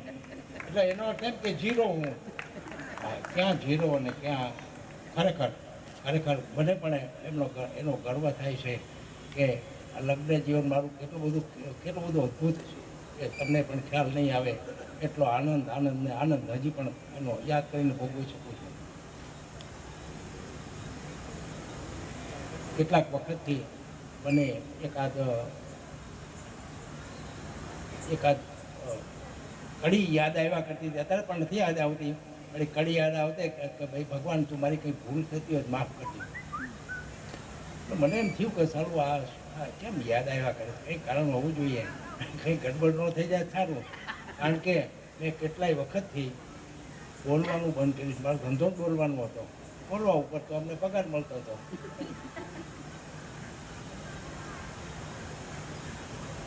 રાજેન્દ્રભાઈ મને એકવાર લઈ ગયા રાંધેજા, અને મને મૂકી દીધો એક ઠેકાણે. પછી ડૉક્ટર રમેશભાઈનું વારે એની ફિલ્મ બતાવવાની હતી કે સવાસનના કેટલા બધા ફાયદા થાય છે. અને વાત પતી ગયા પછી મને એમ લાગ્યું કે મારે બોલવાનું છે, એટલે ઊભો થયો, બોલી લીધું. બેન બાજુમાં બેઠા હતા, મને કે તમે કહેતા હતા ને તમારું નામ નંદલાલ છે. નંદલાલ છે? મેં કંઈ ઘડીકમાં ફેરફાર ન થઈ જાય તો કે તમને ક્યાં બોલવા ઊભા કર્યા હતા? એ તો રમેશભાઈ આમ થતા ઊભા થઈ ગયા તમે. આમ તો જાણે ભગવાને ઓછા કરી નાખ્યા છે, પણ જીવનનો આનંદ ઓછો નથી થયો. રાત્રે 1 વાગ્યા સુધી પણ ટેલિફોન કરે, આ એક કામ કરવાનું છે, મારે જોઈ લીધું છે, તમે જરા જુઓ. પણ એ જે આનંદ છે જીવનનો, એ જીવનનો આનંદ, આ મારું જે અત્યારે સ્વાસ્થ્ય છે, અને ઘણા મેં તો એનો અભ્યાસ પણ કર્યો છે કે આપણે બધાય તે બહુ લાંબુ જીવવાના છીએ, બહુ લાંબુ જીવવાના છે. કોઈ પેલા અપવાદ વગરની વાત છે. અને કોણ ક્યાં ક્યાં લાંબુ જીવે છે, કયા કારણોસર લાંબુ જીવે છે, એનો એક બેને અભ્યાસ કરેલો, એક પત્રકાર બેને, રીટા હેરો કરીને, એને 1985માં પુસ્તક લખેલું, પણ આજે ઇટ હોલ્ડ ગુડ. એમાં છેલ્લું પ્રકરણ હતું સ્પેસ ટ્રાવેલ. સ્પેસ ટ્રાવેલમાં જે લોકો કરે એ 90 વર્ષે જાય તો પાછા 3 વર્ષ પછી આવે તો 90 વર્ષના જ હોય, કારણ કે સ્પેસની સાથે સાથે ટ્રાવેલ કરવાનું.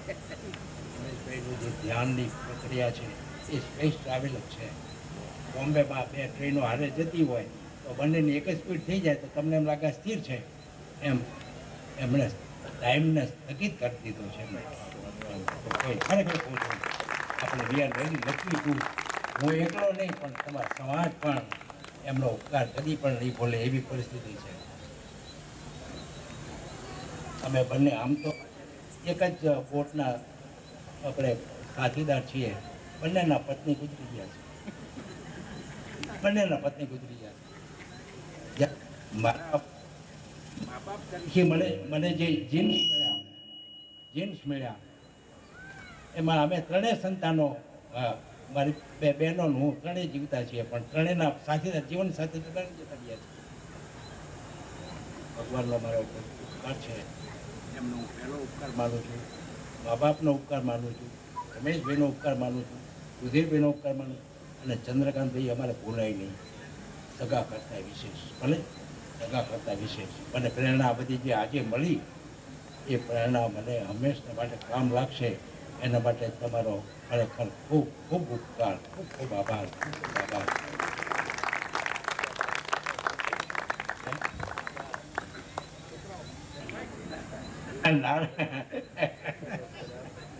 એવું નથી, એટલે 30 વર્ષથી મૂકી દીધું છે, ભૂલી જાઉં છું હું.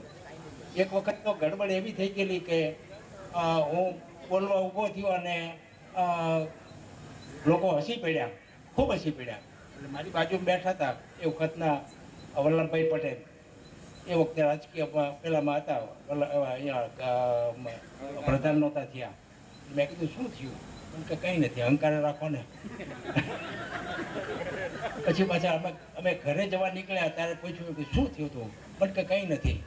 મને એમ થયું કે લોકો કેટલા આપણને કૃપાળુ છે કે આપણને ભૂલ કરીએ તો માફ કરી દે છે. પણ એકચ્યુઅલી તો મેં સ્પુનરિઝમ કરેલું. ડૉક્ટર સ્પુનર જ્યારે ઘરે આવતા હતા ત્યારે એમના વાઈફ એમને તેડવા ગયેલા તો સ્પુનરે મજૂર સમજીને એને બેગ આપી દીધી અને મજૂરને ભેટી પડ્યા. એવો ગોટો મેં કંઈક કરી નાખ્યો. હવે શું, ભગવાને મારી થોડી ઘણી આવી ફેકલ્ટી લઈ લીધી છે. બટન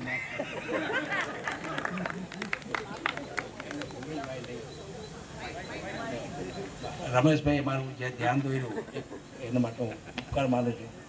આ બધા મને કેવી રીતે મારા સદગુણો ન હોય તો તે સદગુણોને ધ્યાનમાં આપીને ફોકસ કરીને મને આટલું બધું પ્રોત્સાહન આપે છે. તમને વંદન.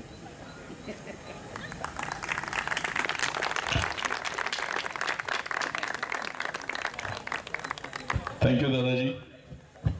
लेकिन कार्यक्रम का मुख्य आकर्षण इन सब महानुभावों को सुनने के बाद एक आकर्षण और है जिसमें आप सभी को आनंद आएगा, ज्यादा आनंद आएगा.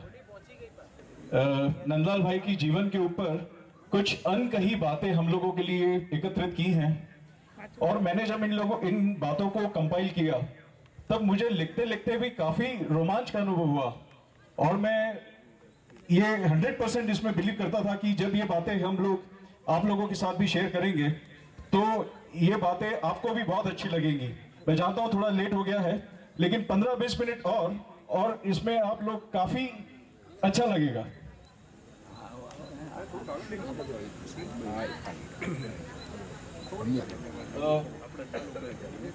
थोड़ा टेक्स्ट है, थोड़े कुछ फोटोग्राफ्स हमने कंपाइल किए हैं पावर पॉइंट प्रेजेंटेशन में। तो शुरू करते हैं। ये छोटी सी एफर्ट जो लगाया है रिद्धि ने। मेरे नाना श्री नंदलाल भाई का जीवन अत्यंत संघर्षपूर्ण, रोमांचक, अर्थपूर्ण और लोक कल्याण के लिए समर्पित रहा है। उनके जीवन के कुछ संस्मरण मैं आज आप सभी के साथ बांटना चाहता हूं। लिमड़ी तालुका में पराली नाम का एक छोटा सा गांव है, आज भी है। इस गांव में श्री त्रिकमलाल व्रजलाल शाह नाम के एक युवक रहते थे। 1925 में त्रिकमलाल भाई लिमड़ी रहने आ गए और इसी वर्ष इनका विवाह लिमड़ी में ही रहने वाली कन्या मंगलाबेन पानाचंद मठिया के साथ संपन्न हुआ। 26 सितंबर 1926 को इनके यहाँ नंदलाल भाई का जन्म हुआ। ये सबको दिख रहा है? अब वो बचपन का फोटो नहीं था तो थोड़ा सा बड़े का लगाया है, इसलिए कोरिलेट मत कीजिएगा। नंदलाल भाई का बचपन अत्यंत असुविधाओं के बीच में व्यतीत हुआ। गांव में पानी की कमी, बिजली का अभाव, शौचालयों का ना होना, गरीबी, समाज में व्याप्त धर्मांधता, अज्ञानता, जादू टोना, बार बार मलेरिया एवं चिकन पॉक्स का प्रकोप और इन सब के ऊपर ब्रिटानिया सरकार का भारतीयों पर अत्याचार। 10/6/1935 को नंदलाल भाई की बहन कुसुमबेन का जन्म हुआ। कुसुमबेन 10 जून 1935 को इनका जन्म हुआ, जिनका 15 वर्ष की आयु में श्री हसमुख राय मेहता के साथ में विवाह संपन्न हुआ। और उसके बाद में उनकी दूसरी बहन कोकिला बहन का जन्म हुआ 14 दिसंबर 1940 को, जिनका विवाह श्री पवन चंद्र लालचंद बाबीजी के साथ में संपन्न हुआ। अब बीच की बात, ये तो जो दो बहनें थी उनके बारे में संक्षिप्त में मैंने बताया। 1938 में गांधी जी की भारत की आजादी के आंदोलन को और तेज किया। इसका प्रभाव लिमड़ी के नागरिकों पर भी पड़ा, जहां पे इनका परिवार रहता था। लिमड़ी की प्रजा ने सामूहिक हिजरत की। ये काफी फेमस थी। पूरा का पूरा गांव, पूरा का पूरा टाउन खाली हो गया था। लोग बाग जिस स्थिति में थे, अपने घर को छोड़ के, अपने व्यापार को छोड़ के लिमड़ी से बाहर निकल गए ब्रिटानिया सरकार के विरोध के रूप में। नंदलाल भाई के परिवार ने भी 1939 में खाली हाथ और मात्र पहने हुए कपड़ों के साथ लिमड़ी से हमेशा के लिए बाहर निकल गए। वे सुरेंद्र नगर चले आए। सुरेंद्र नगर में ही रहने वाले मासा मासी के अपार प्रेम को नंदलाल भाई आज तक नहीं भूल पाए हैं। सुरेंद्र नगर में खादी काटना, खादी पहनना, नियमानुसार रहना, जाने अनजाने ये सब नियम उनकी जीवन शैली बन गए। इस समय दरमियान नंदलाल भाई अहमदाबाद की सीएन विद्यालय में फ्री बोर्डर विद्यार्थी के रूप में अभ्यास करने लगे। 8 अगस्त 1942 में अगस्त क्रांति के नाम से जाने वाली देश की आजादी की आखिरी लड़ाई का शुभारंभ हो गया था। इस अंतिम लड़ाई में पूरा देश जुट गया था। नंदलाल भाई भी इस क्रांति के रंग में रंग गए थे उस वक्त। उनके साथ उन्हीं के स्वभाव के अनुरूप उनको 2 मित्र और मिल गए थे, 2 क्रांतिकारी मित्र। इनके साथ इनकी मित्रता हुई और इन लोगों ने मिलकर 1942 में नमूने के तौर पर एक फायर टाइम बॉम्ब बनाया। उस वक्त जो घर में जो सामान या बाजार से कुछ केमिकल्स लाके उन्होंने एक फायर टाइम बॉम्ब बनाया। अब इस टाइम बॉम्ब को फोड़ने के लिए उन्होंने एक अमेरिकी का सर्कस चुना। फिरंगी था इसलिए गुस्सा तो था ही, हम पे राज कर रहे थे उस वक्त। तो उन्होंने उस अमेरिकी के सर्कस के टेंट को चुना और उस टेंट पे उन्होंने जो बॉम्ब बनाया था, फायर टाइम बॉम्ब, तो उसको टेस्ट करने के लिए तो नंदलाल भाई के एक मित्र ने इस सर्कस के टेंट पर इस बॉम्ब को फेंका और तीनों दोस्त भागकर थोड़ी दूर जाके छुप गए और समय का अनुमान लगाने की कितनी देर में फूटता है, जिससे कि आगे दूसरे बॉम्ब्स को फोड़ने की प्लानिंग की जा सके। 5 मिनट बाद बॉम्ब जला और फिर अगले 10 मिनट में फूटा। सारा टेंट भस्मीभूत हो गया। मानव की या पशु पक्षी की जान हानि ना हो, इसका पूरा ध्यान रखा गया था और इसमें किसी की भी जान हानि नहीं हुई थी। तो पहला प्रयोग इनका सफल रहा। बॉम्ब बनाना शुरू कर दिया गया। अगला बॉम्ब एक मित्र ने जेल पर फेंका। दूसरे मित्र ने एक बॉम्ब ब्रिटिश मिलिट्री ड्रेस बनाने वाली यूनिट पर फेंका, लेकिन यह ध्यान रखा गया कि कभी भी किसी की जान की हानि ना हो। वो सिर्फ ब्रिटिशरों के सामने अपना विरोध दर्शाना चाहते थे। इस दौरान इन मित्रों ने रेल की पटरियां भी उखाड़ी।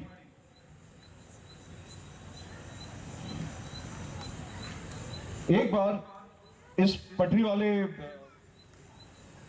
पॉइंट से रिलेटेड, एक बार रात को पटरी उखाड़ के नंदलाल भाई और उनके एक मित्र अंधेरे में घर वापस जा रहे थे। तभी पुलिस ने इनको रोका और हाथ में पकड़े हुए थैले के बारे में पूछा। नंदलाल भाई ने पुलिस को कहा कि थैले में तो पढ़ाई की पुस्तकें हैं, हम लोग पढ़ के वापस आ रहे हैं और घर जा रहे हैं। पुलिस ने उन दोनों मित्रों को बिना थैला चेक किए भगा दिया। दोनों मित्र सर पे पांव रख के भागे और थोड़ा आगे जाके नंदलाल भाई की सांस में सांस आई और उन्होंने अपने मित्र से बोला कि भाई आज तो बाल बाल बच गए। पुलिस वाला अगर थैले की तलाशी लेता तो उसमें से पटरी उखाड़ने के औजार मिलते और हम लोग पकड़े जाते। उनका मित्र बोला, नंदलाल भाई हम वाकई में बाल बाल बच गए, क्योंकि थैले में औजारों के साथ मैंने एक रिवॉल्वर भी छुपा के रखी हुई थी। अगर वो रिवॉल्वर मिल जाती तो सिनेरियो कुछ अलग होता। खैर, बम फोड़ने का सिलसिला चालू रहा और अब की बार बम फोड़ने की बारी नंदलाल भाई की थी। उन्होंने सुरेंद्र नगर वाले घर की छत पर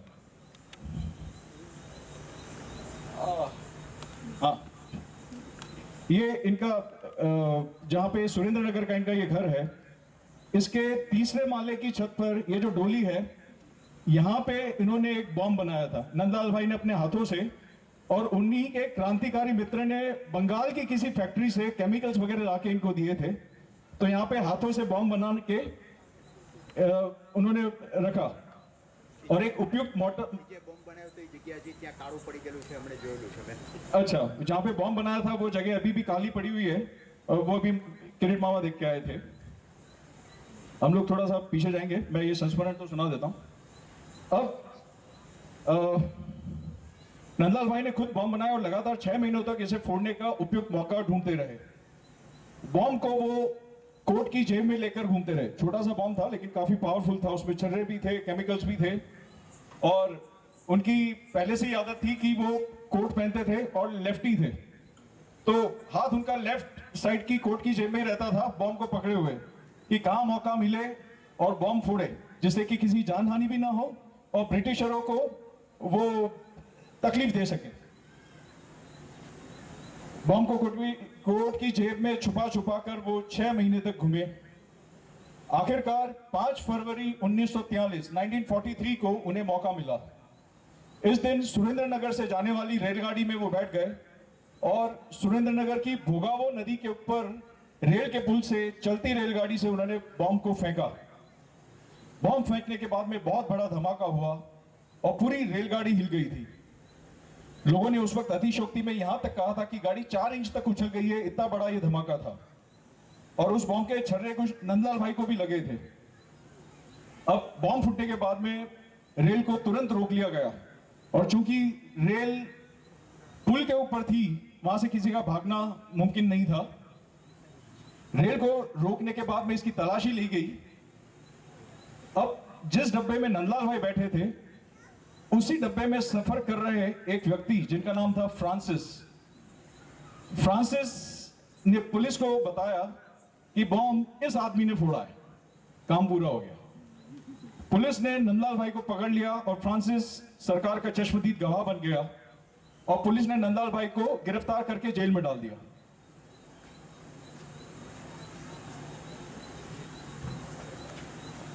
जब नंदलाल भाई जेल में थे तब उनकी माता श्रीमती मंगलाबा ने शपथ ली थी कि उनके पुत्र की जेल से रिहाई के बाद वे अंबाजी दर्शन करने जाएंगी और सफर के दरमियान अन्न का ग्रहण नहीं करेंगी। अब जो जेल कारावास था वो तो जेल जैसा ही होता है, बहुत दुखदायक था। 10 बाई 10 की अंधेरी गंदी कोठरी, कच्चा और कंकड़ वाला खाना, कच्चे बाजरे की बिना उबले पानी में घोली हुई राब, उसमें नमक भी नहीं होता था और काफी चूरे वाला कंकड़ होता था, ये सब वहां पे था। इनको अगर राब पीनी भी होती थी तो थोड़ी देर रुकते थे, जैसे कि वो सारा कंकड़ नीचे बैठ जाए और ऊपर का हल्का हल्का सा धुंधला सा पानी जिसको वो राब समझ के पी सके, अपनी भूख मिटा सके। तो ये भी उन्होंने किया था। पुलिस की मार, मानसिक प्रताड़ना, ये सब सहते रहे, लेकिन जो उनके बचपन में उनके नियम थे, उसके हिसाब से उन्होंने शरीर की सार संभाल जेल में भी रखी। शरीर की सार संभाल के लिए नंदलाल भाई ने 10 बाई 10 की कोठरी में भी वो चक्कर लगाते रहते थे, जिससे कि उनकी एक्सरसाइज होती रहे। गोल गोल चक्कर लगाते थे, एक्सरसाइज करते थे और अपने शरीर को वो सुदृढ़ रखना चाहते थे। उन्होंने कहा कि जेल में जो कैदी थे उनकी पहचान अलग अलग टोपियों के रंग से की जाती थी। जैसे अगर किसी को सफेद टोपी पहनाई है तो वो कैदी 1 साल से 5 साल तक का कारावास काट रहा है, ऐसा माना जाता था। अगर किसी को पीली टोपी पहनाई हुई किसी कैदी को, तो वो 5 साल से ज्यादा की सजा काटने वाला कैदी होता था। काली टोपी मतलब इन सज्जन को या दुर्जन को फांसी लगने वाली है। और लाल टोपी भगोड़े कैदियों के लिए होती थी, जो जेल तोड़ने का प्रयास करते थे उनको लाल टोपी पहना देते थे। तो नंदलाल भाई की जेल में एक ही लाल टोपी वाला था जो भागने का प्रयास कर चुका था, और इनके कहने के हिसाब से वो दिखावे में बहुत ही डरावना था और काफी खूंखार था। और नंदलाल भाई के नसीब इतने अच्छे थे कि वो खूंखार कैदी दिन भर नंदलाल भाई के आसपास ही घूमता रहता था। खैर, ये कारावास का समय बीतता गया और 15 महीने और 10 दिन उन्होंने कारावास में बिताए। इस समय दौरान फ्रांसिस, जो चश्मदीद गवाह थे, उनका निधन हो गया। शुरुआत से केस को सुनने वाले जज ने अपना तबादला आयरलैंड में करवा दिया, क्योंकि वो भी अब जान गए थे कि अब भारत में उनका कारोबार ज्यादा चलने वाला नहीं है। जो उनके बदले में जो नए जज आए हैं वो थोड़े सॉफ्ट हार्टेड थे और वो ये भी चाहते थे कि अब ये केस रफा दफा हो। और ब्रिटिश हुकूमत भी देशव्यापी आंदोलन से थोड़ी कमजोर पड़ गई थी। इन्हीं सब के चलते हुए 15 मई 1944 को नंदलाल भाई को शक का जेल से रिहा कर दिया गया, लेकिन उनको निर्दोष कभी नहीं माना गया। सिर्फ शक का लाभ देकर उनको रिहा किया। उनके ऊपर लगी हुई जितनी भी कानून की कलमें थी, अगर वो साबित हो जाती तो नंदलाल भाई को भी फांसी की सजा हो सकती थी। मंगलाबा ने अपनी शपथ पूरी की। बिना खाए पिए उन्होंने अंबाजी की यात्रा की और अत्यंत खराब स्वास्थ्य होने पर भी उन्होंने माताजी के दर्शन किए और उसके बाद ही उन्होंने अन्न जल ग्रहण किया।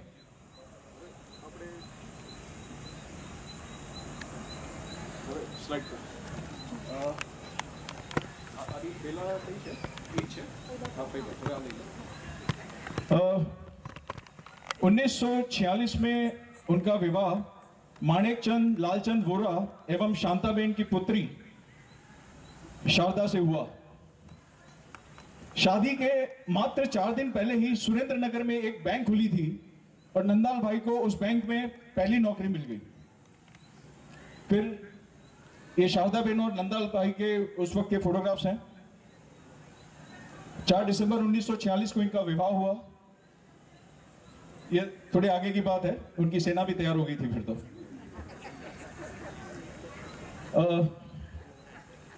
1949 से 1954 तक इन्होंने सुरेंद्र नगर में घड़ियों का व्यापार किया, इंपोर्ट लाइसेंस लिया। ये इनकी घड़ी की जो दुकान कहें या ऑफिस कहें, ये उसका एक दुर्लभ फोटो हम लोगों को मिला है जो मैं आप लोगों के साथ शेयर कर रहा हूं।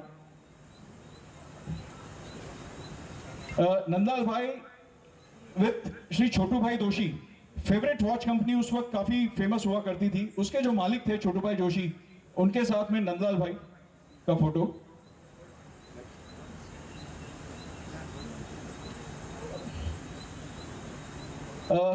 चंद्र प्रभु श्री जी महाराज साहब सुरेंद्र नगर में जो नंदलाल भाई का घर था कुमार कुंज सोसाइटी में, वहां पे ही आए और ये फोटोग्राफ खुद नंदलाल भाई ने खींचा हुआ है। इनका खींचा हुआ हमको ये एक ही फोटो मिला है अभी। ये इनकी अर्धी टीम, दादाजी इनको अर्धी टीम के नाम से जानते थे। पूर्णिमा बेन लेफ्ट में, प्रज्ञा बेन और किरीट भाई।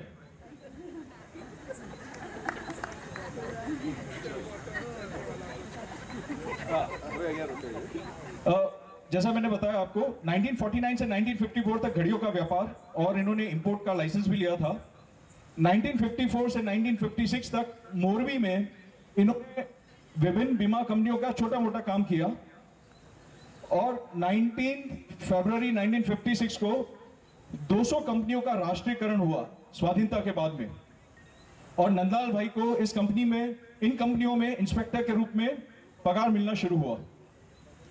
1 सितंबर 1956 को LIC की स्थापना हुई और इंश्योरेंस के बारे में प्रारंभ में ही कुछ न जानने वाले नंदलाल भाई ने कड़ी मेहनत और सूझबूझ से कम समय में डेवलपमेंट ऑफिसर का पद ग्रहण किया। ये मोरबी में 1961 का है।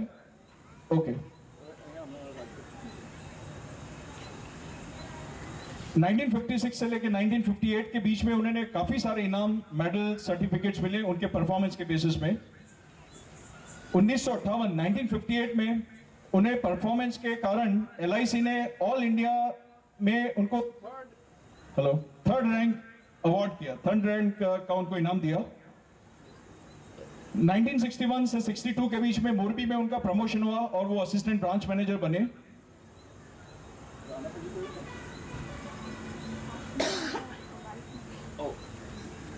ये इनकी रॉयल एनफील्ड मोटरसाइकिल, जिसके ऊपर सवार होकर वो गांव-गांव जाते थे और बीमा का प्रीमियम इकट्ठा करते थे, लोगों को समझाते थे। उस वक्त तो गाड़ी नहीं थी, लेकिन छोटे-छोटे गांवों में टहलना मतलब घूमना और सबसे प्रीमियम एकत्रित करना, उनको समझाना कि बीमा क्या है, उनके लाभ का पूरा बात समझाना, वो इसी मोटरसाइकिल के ऊपर करते थे।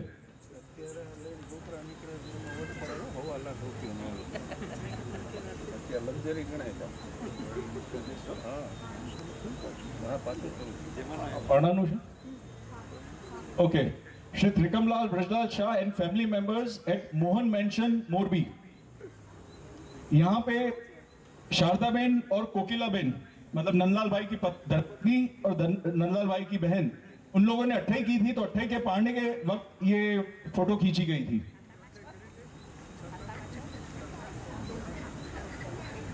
Nandlal Bhai receiving the gold medal at Rajkot for best business performance in LIC 1961.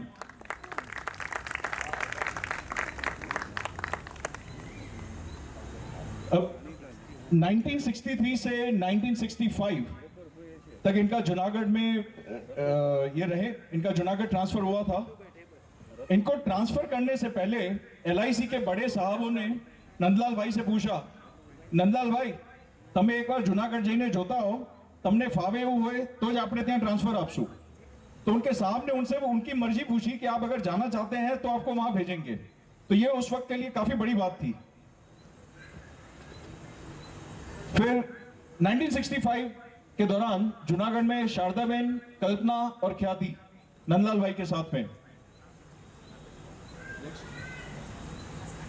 किरीट भाई और Kalpana with papa ji car, Shardaben,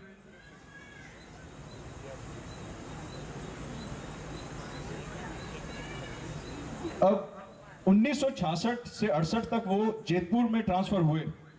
Jetpur में उनको ऑल इंडिया बिजनेस परफॉर्मेंस के लिए फर्स्ट रैंक का प्रदान किया LIC की तरफ से। और इसी समय के दरमियान उनकी ज्येष्ठ पुत्री मेरी माताजी प्रज्ञाबेन का विवाह संपन्न हुआ सतीश भाई, जो जयपुर रहते थे उस वक्त।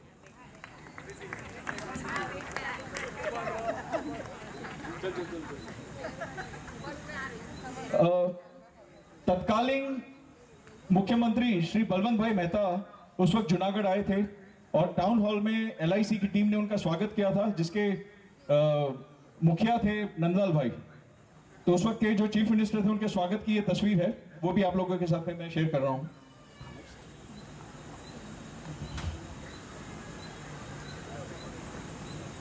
फ्रीडम फाइटर्स का जूनागढ़ में सम्मान, इसमें नंदलाल भाई बैठे हुए हैं। ये उनका पहला रंगीन फोटोग्राफ था। जूनागढ़ में जलाराम सोसाइटी थी, ये पीछे का घर उनका नहीं है, ये अच्छा घर था इसलिए फोटो खिंचवाने इसके आगे खड़े थे। उनका घर की परिस्थिति थोड़ी अलग थी, लेकिन ये उनका पहला फोटोग्राफ है उन्हीं की सोसाइटी में। 3 generations of सास बहू एट भावनगर 1978। અરુણા મામી, મોટીબા અને મારા ભાભી એટલે શારદાબેન।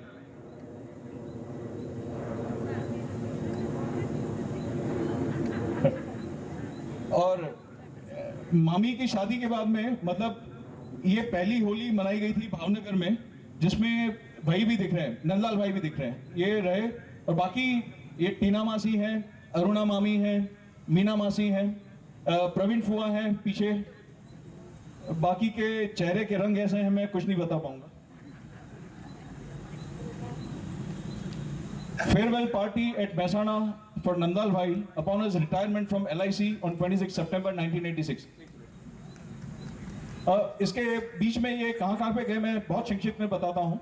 1963 से 65 के बीच में जूनागढ़ में थे, 1965 से 66 के बीच में वेरावल थे, 1966 से 68 के बीच में जेतपुर थे, 68 से 75 वापस जूनागढ़ गए, 75 से 77 जामनगर ट्रांसफर हुआ, 77 से 1980 भावनगर रहे, 1980 से 82 मेहसाणा रहे, 1982 से 84 कलोल रहे, 1984 से 86 वापस मेहसाणा आए और 26 सितंबर 1986 उनके जन्मदिन के दिन उन्होंने रिटायरमेंट लिया। ये उसी वक्त के फोटो हैं, 26 सितंबर 1986 इस दिन उन्होंने रिटायरमेंट लिया था। ये फेयरवेल के टाइम पे जो उनकी टीम ने, उनके कलीग्स ने उनको कुछ प्रेजेंट्स दिए थे, ये उनके फोटोग्राफ्स हैं। अब रिटायरमेंट हुआ, बहुत मजूरी कर ली। उनका छोटे वाले सन विदेश में स्थायी हो चुके थे, तो अब बारी थी घूमने की। अच्छा, ये मेहसाणा में उनके ग्रैंडसन सनी, उदय मामा के सन, उसके साथ में खेलते हुए। और ये मेहसाणा छोड़ के अहमदाबाद जब शिफ्ट हुए, अहमदाबाद का जो घर है अभी वर्तमान घर ये वाला, तो ये उस वक्त के फोटोग्राफ हैं। आज ये घर की, ये जब घर का पोजीशन लिया था ये तब का फोटोग्राफ है। ये घर की वास्तु पूजा थी 1988 में, ये तब का फोटोग्राफ है। वास्तु पूजा हुई, नौकरी हो गई, काम धंधा हो गया, अब घूमने का टाइम है। निकल पड़े वो यूएसए के लिए, उदय मामा के पास। नायग्रा फॉल्स के पास में नंदलाल भाई, भाभी, मेरी नानी और उदय मामा। ये यूएसए टूर के कुछ फोटोग्राफ्स हैं, बहुत ज्यादा मैंने नहीं रखे हैं यहाँ पे। ये तब के फोटोग्राफ्स हैं। और 1995 में वो वापस गए जब डॉक्टर उदय का डेंटल क्लिनिक का मोरिनो वैली यूएसए में मेयर ने इनॉग्रेशन किया था, तब भी नंदलाल भाई वहां पे गए थे। ये तब के फोटोग्राफ हैं। नंदलाल भाई उदय भाई और मेयर के बीच में हैं। और बाकी इधर पूनम मामी, नीचे छोटी सी प्रिया, सनी नहीं दिख रहा इसमें। चलो, नंदलाल भाई with Shrimati Kokilaben Kapadia and doctor Ramesh भाई कापड़िया। यहां से इनका संपर्क इससे पहले से हुआ होगा, लेकिन ये फोटो मेरे को मिला तो जो डॉक्टर रमेश भाई और कोकिलाबेन के साथ में जो इनका संपर्क शुरू हुआ, वो दिनों दिन इतना प्रगाढ़ होता गया, इतना अर्थपूर्ण होता गया कि इसने काफी कुछ कमाल किया, काफी कुछ समाज सेवा के लिए अद्भुत कार्य किए हैं। सनी उस वक्त इंडिया में था और सनी और सिद्धार्थ दोनों एक ही उम्र के थे, तो वो ऑटो रिक्शा में जो अहमदाबाद के घर से स्कूल जाते हुए, ये उस वक्त का कुछ फोटो है। Nandlal Bhai honored by Lions Club in 1991 for publishing and distributing health related pamphlets to masses। नमक पे होता था, चलने पे होता था, ब्लड प्रेशर पे होता था, शवासन पे होता था। हम में से ज्यादातर लोग ये सब जानते होंगे। इसके लिए लायंस क्लब ने इनका बहुमान किया था। लायंस क्लब ने इसी फंक्शन में श्रीमती शारदाबेन का भी बहुमान किया था, क्योंकि उन्होंने उस फंक्शन में अपनी बॉडी को डोनेट करने का निर्णय लिया था। उस समय में यह बहुत बड़ा निर्णय माना जाता था। 1993 में पूरा परिवार लोनावाला गया था। नंदलाल भाई के सारी पुत्र, उनकी आगे की फैमिली, सब लोग इसमें थे। ये काफी यादगार चीज थी। 18 फरवरी 1994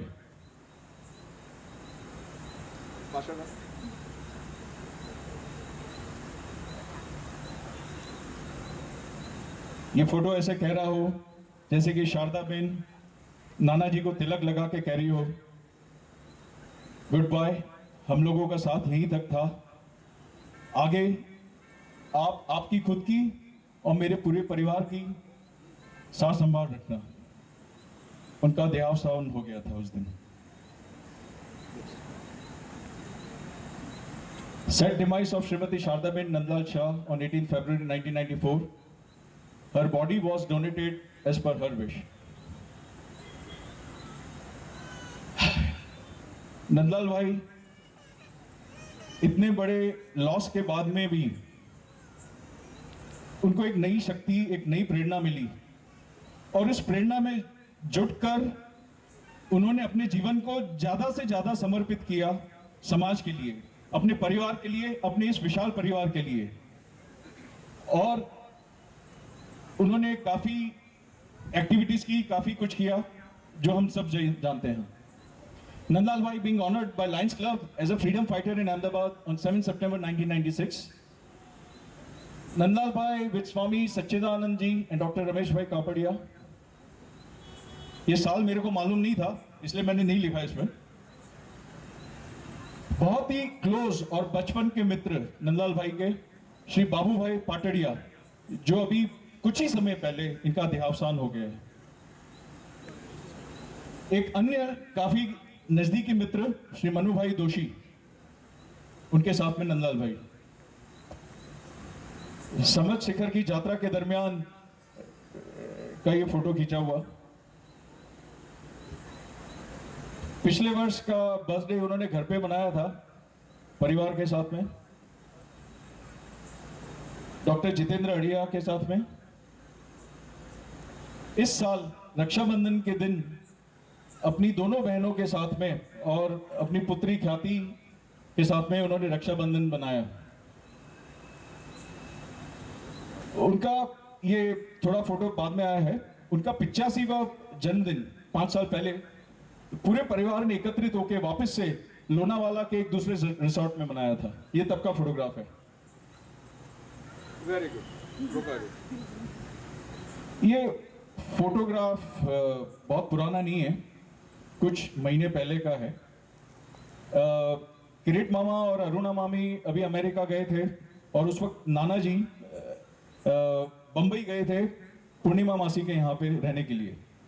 तो उनको कुछ हल्का सा, कभी कोई दर्द या कोई बीमारी नहीं होती, लेकिन हल्का सा उनको कुछ पेन लगा बॉडी में, तो उन्होंने डॉक्टर को दिखाया। उन्होंने सजेस्ट किया कि साहब आप यंग होते तो स्विमिंग वगैरह कर लेते तो अच्छा रहता, लेकिन अभी आप थोड़ा ध्यान रखिए।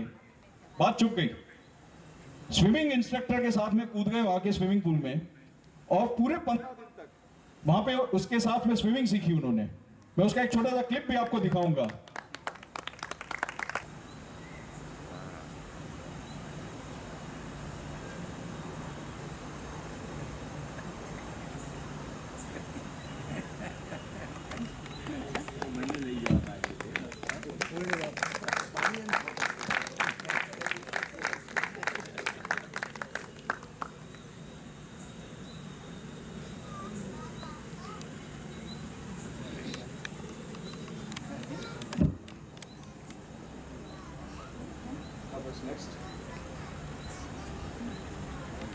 ये चित्र शायद कुछ ऐसा कह रहा है कि एक बात याद रखना, हमेशा याद रखना, do meditation, eat healthy, care for others, live and happy life. जब वो नौजवान थे 16 साल के, तब उन्होंने कहा था अंग्रेजों को भारत छोड़ो। वो छोड़ो वाला नियम उन्होंने अभी तक रखा है। परिवार वालों को बोलते हैं तेल छोड़ो, मिठाई छोड़ो, वो अभी तक चालू है। लेकिन वो आंदोलन उनका उतना सक्सेसफुल नहीं रहा जब तक हम लोग उसमें इन्वॉल्व नहीं होंगे।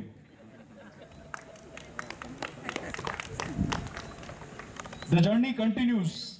हम लोग फिर ज्यादा सदस्यों के साथ में उनका 100वां जन्मदिन मनाने के लिए हम लोग सभी यहीं पे एकत्रित होंगे।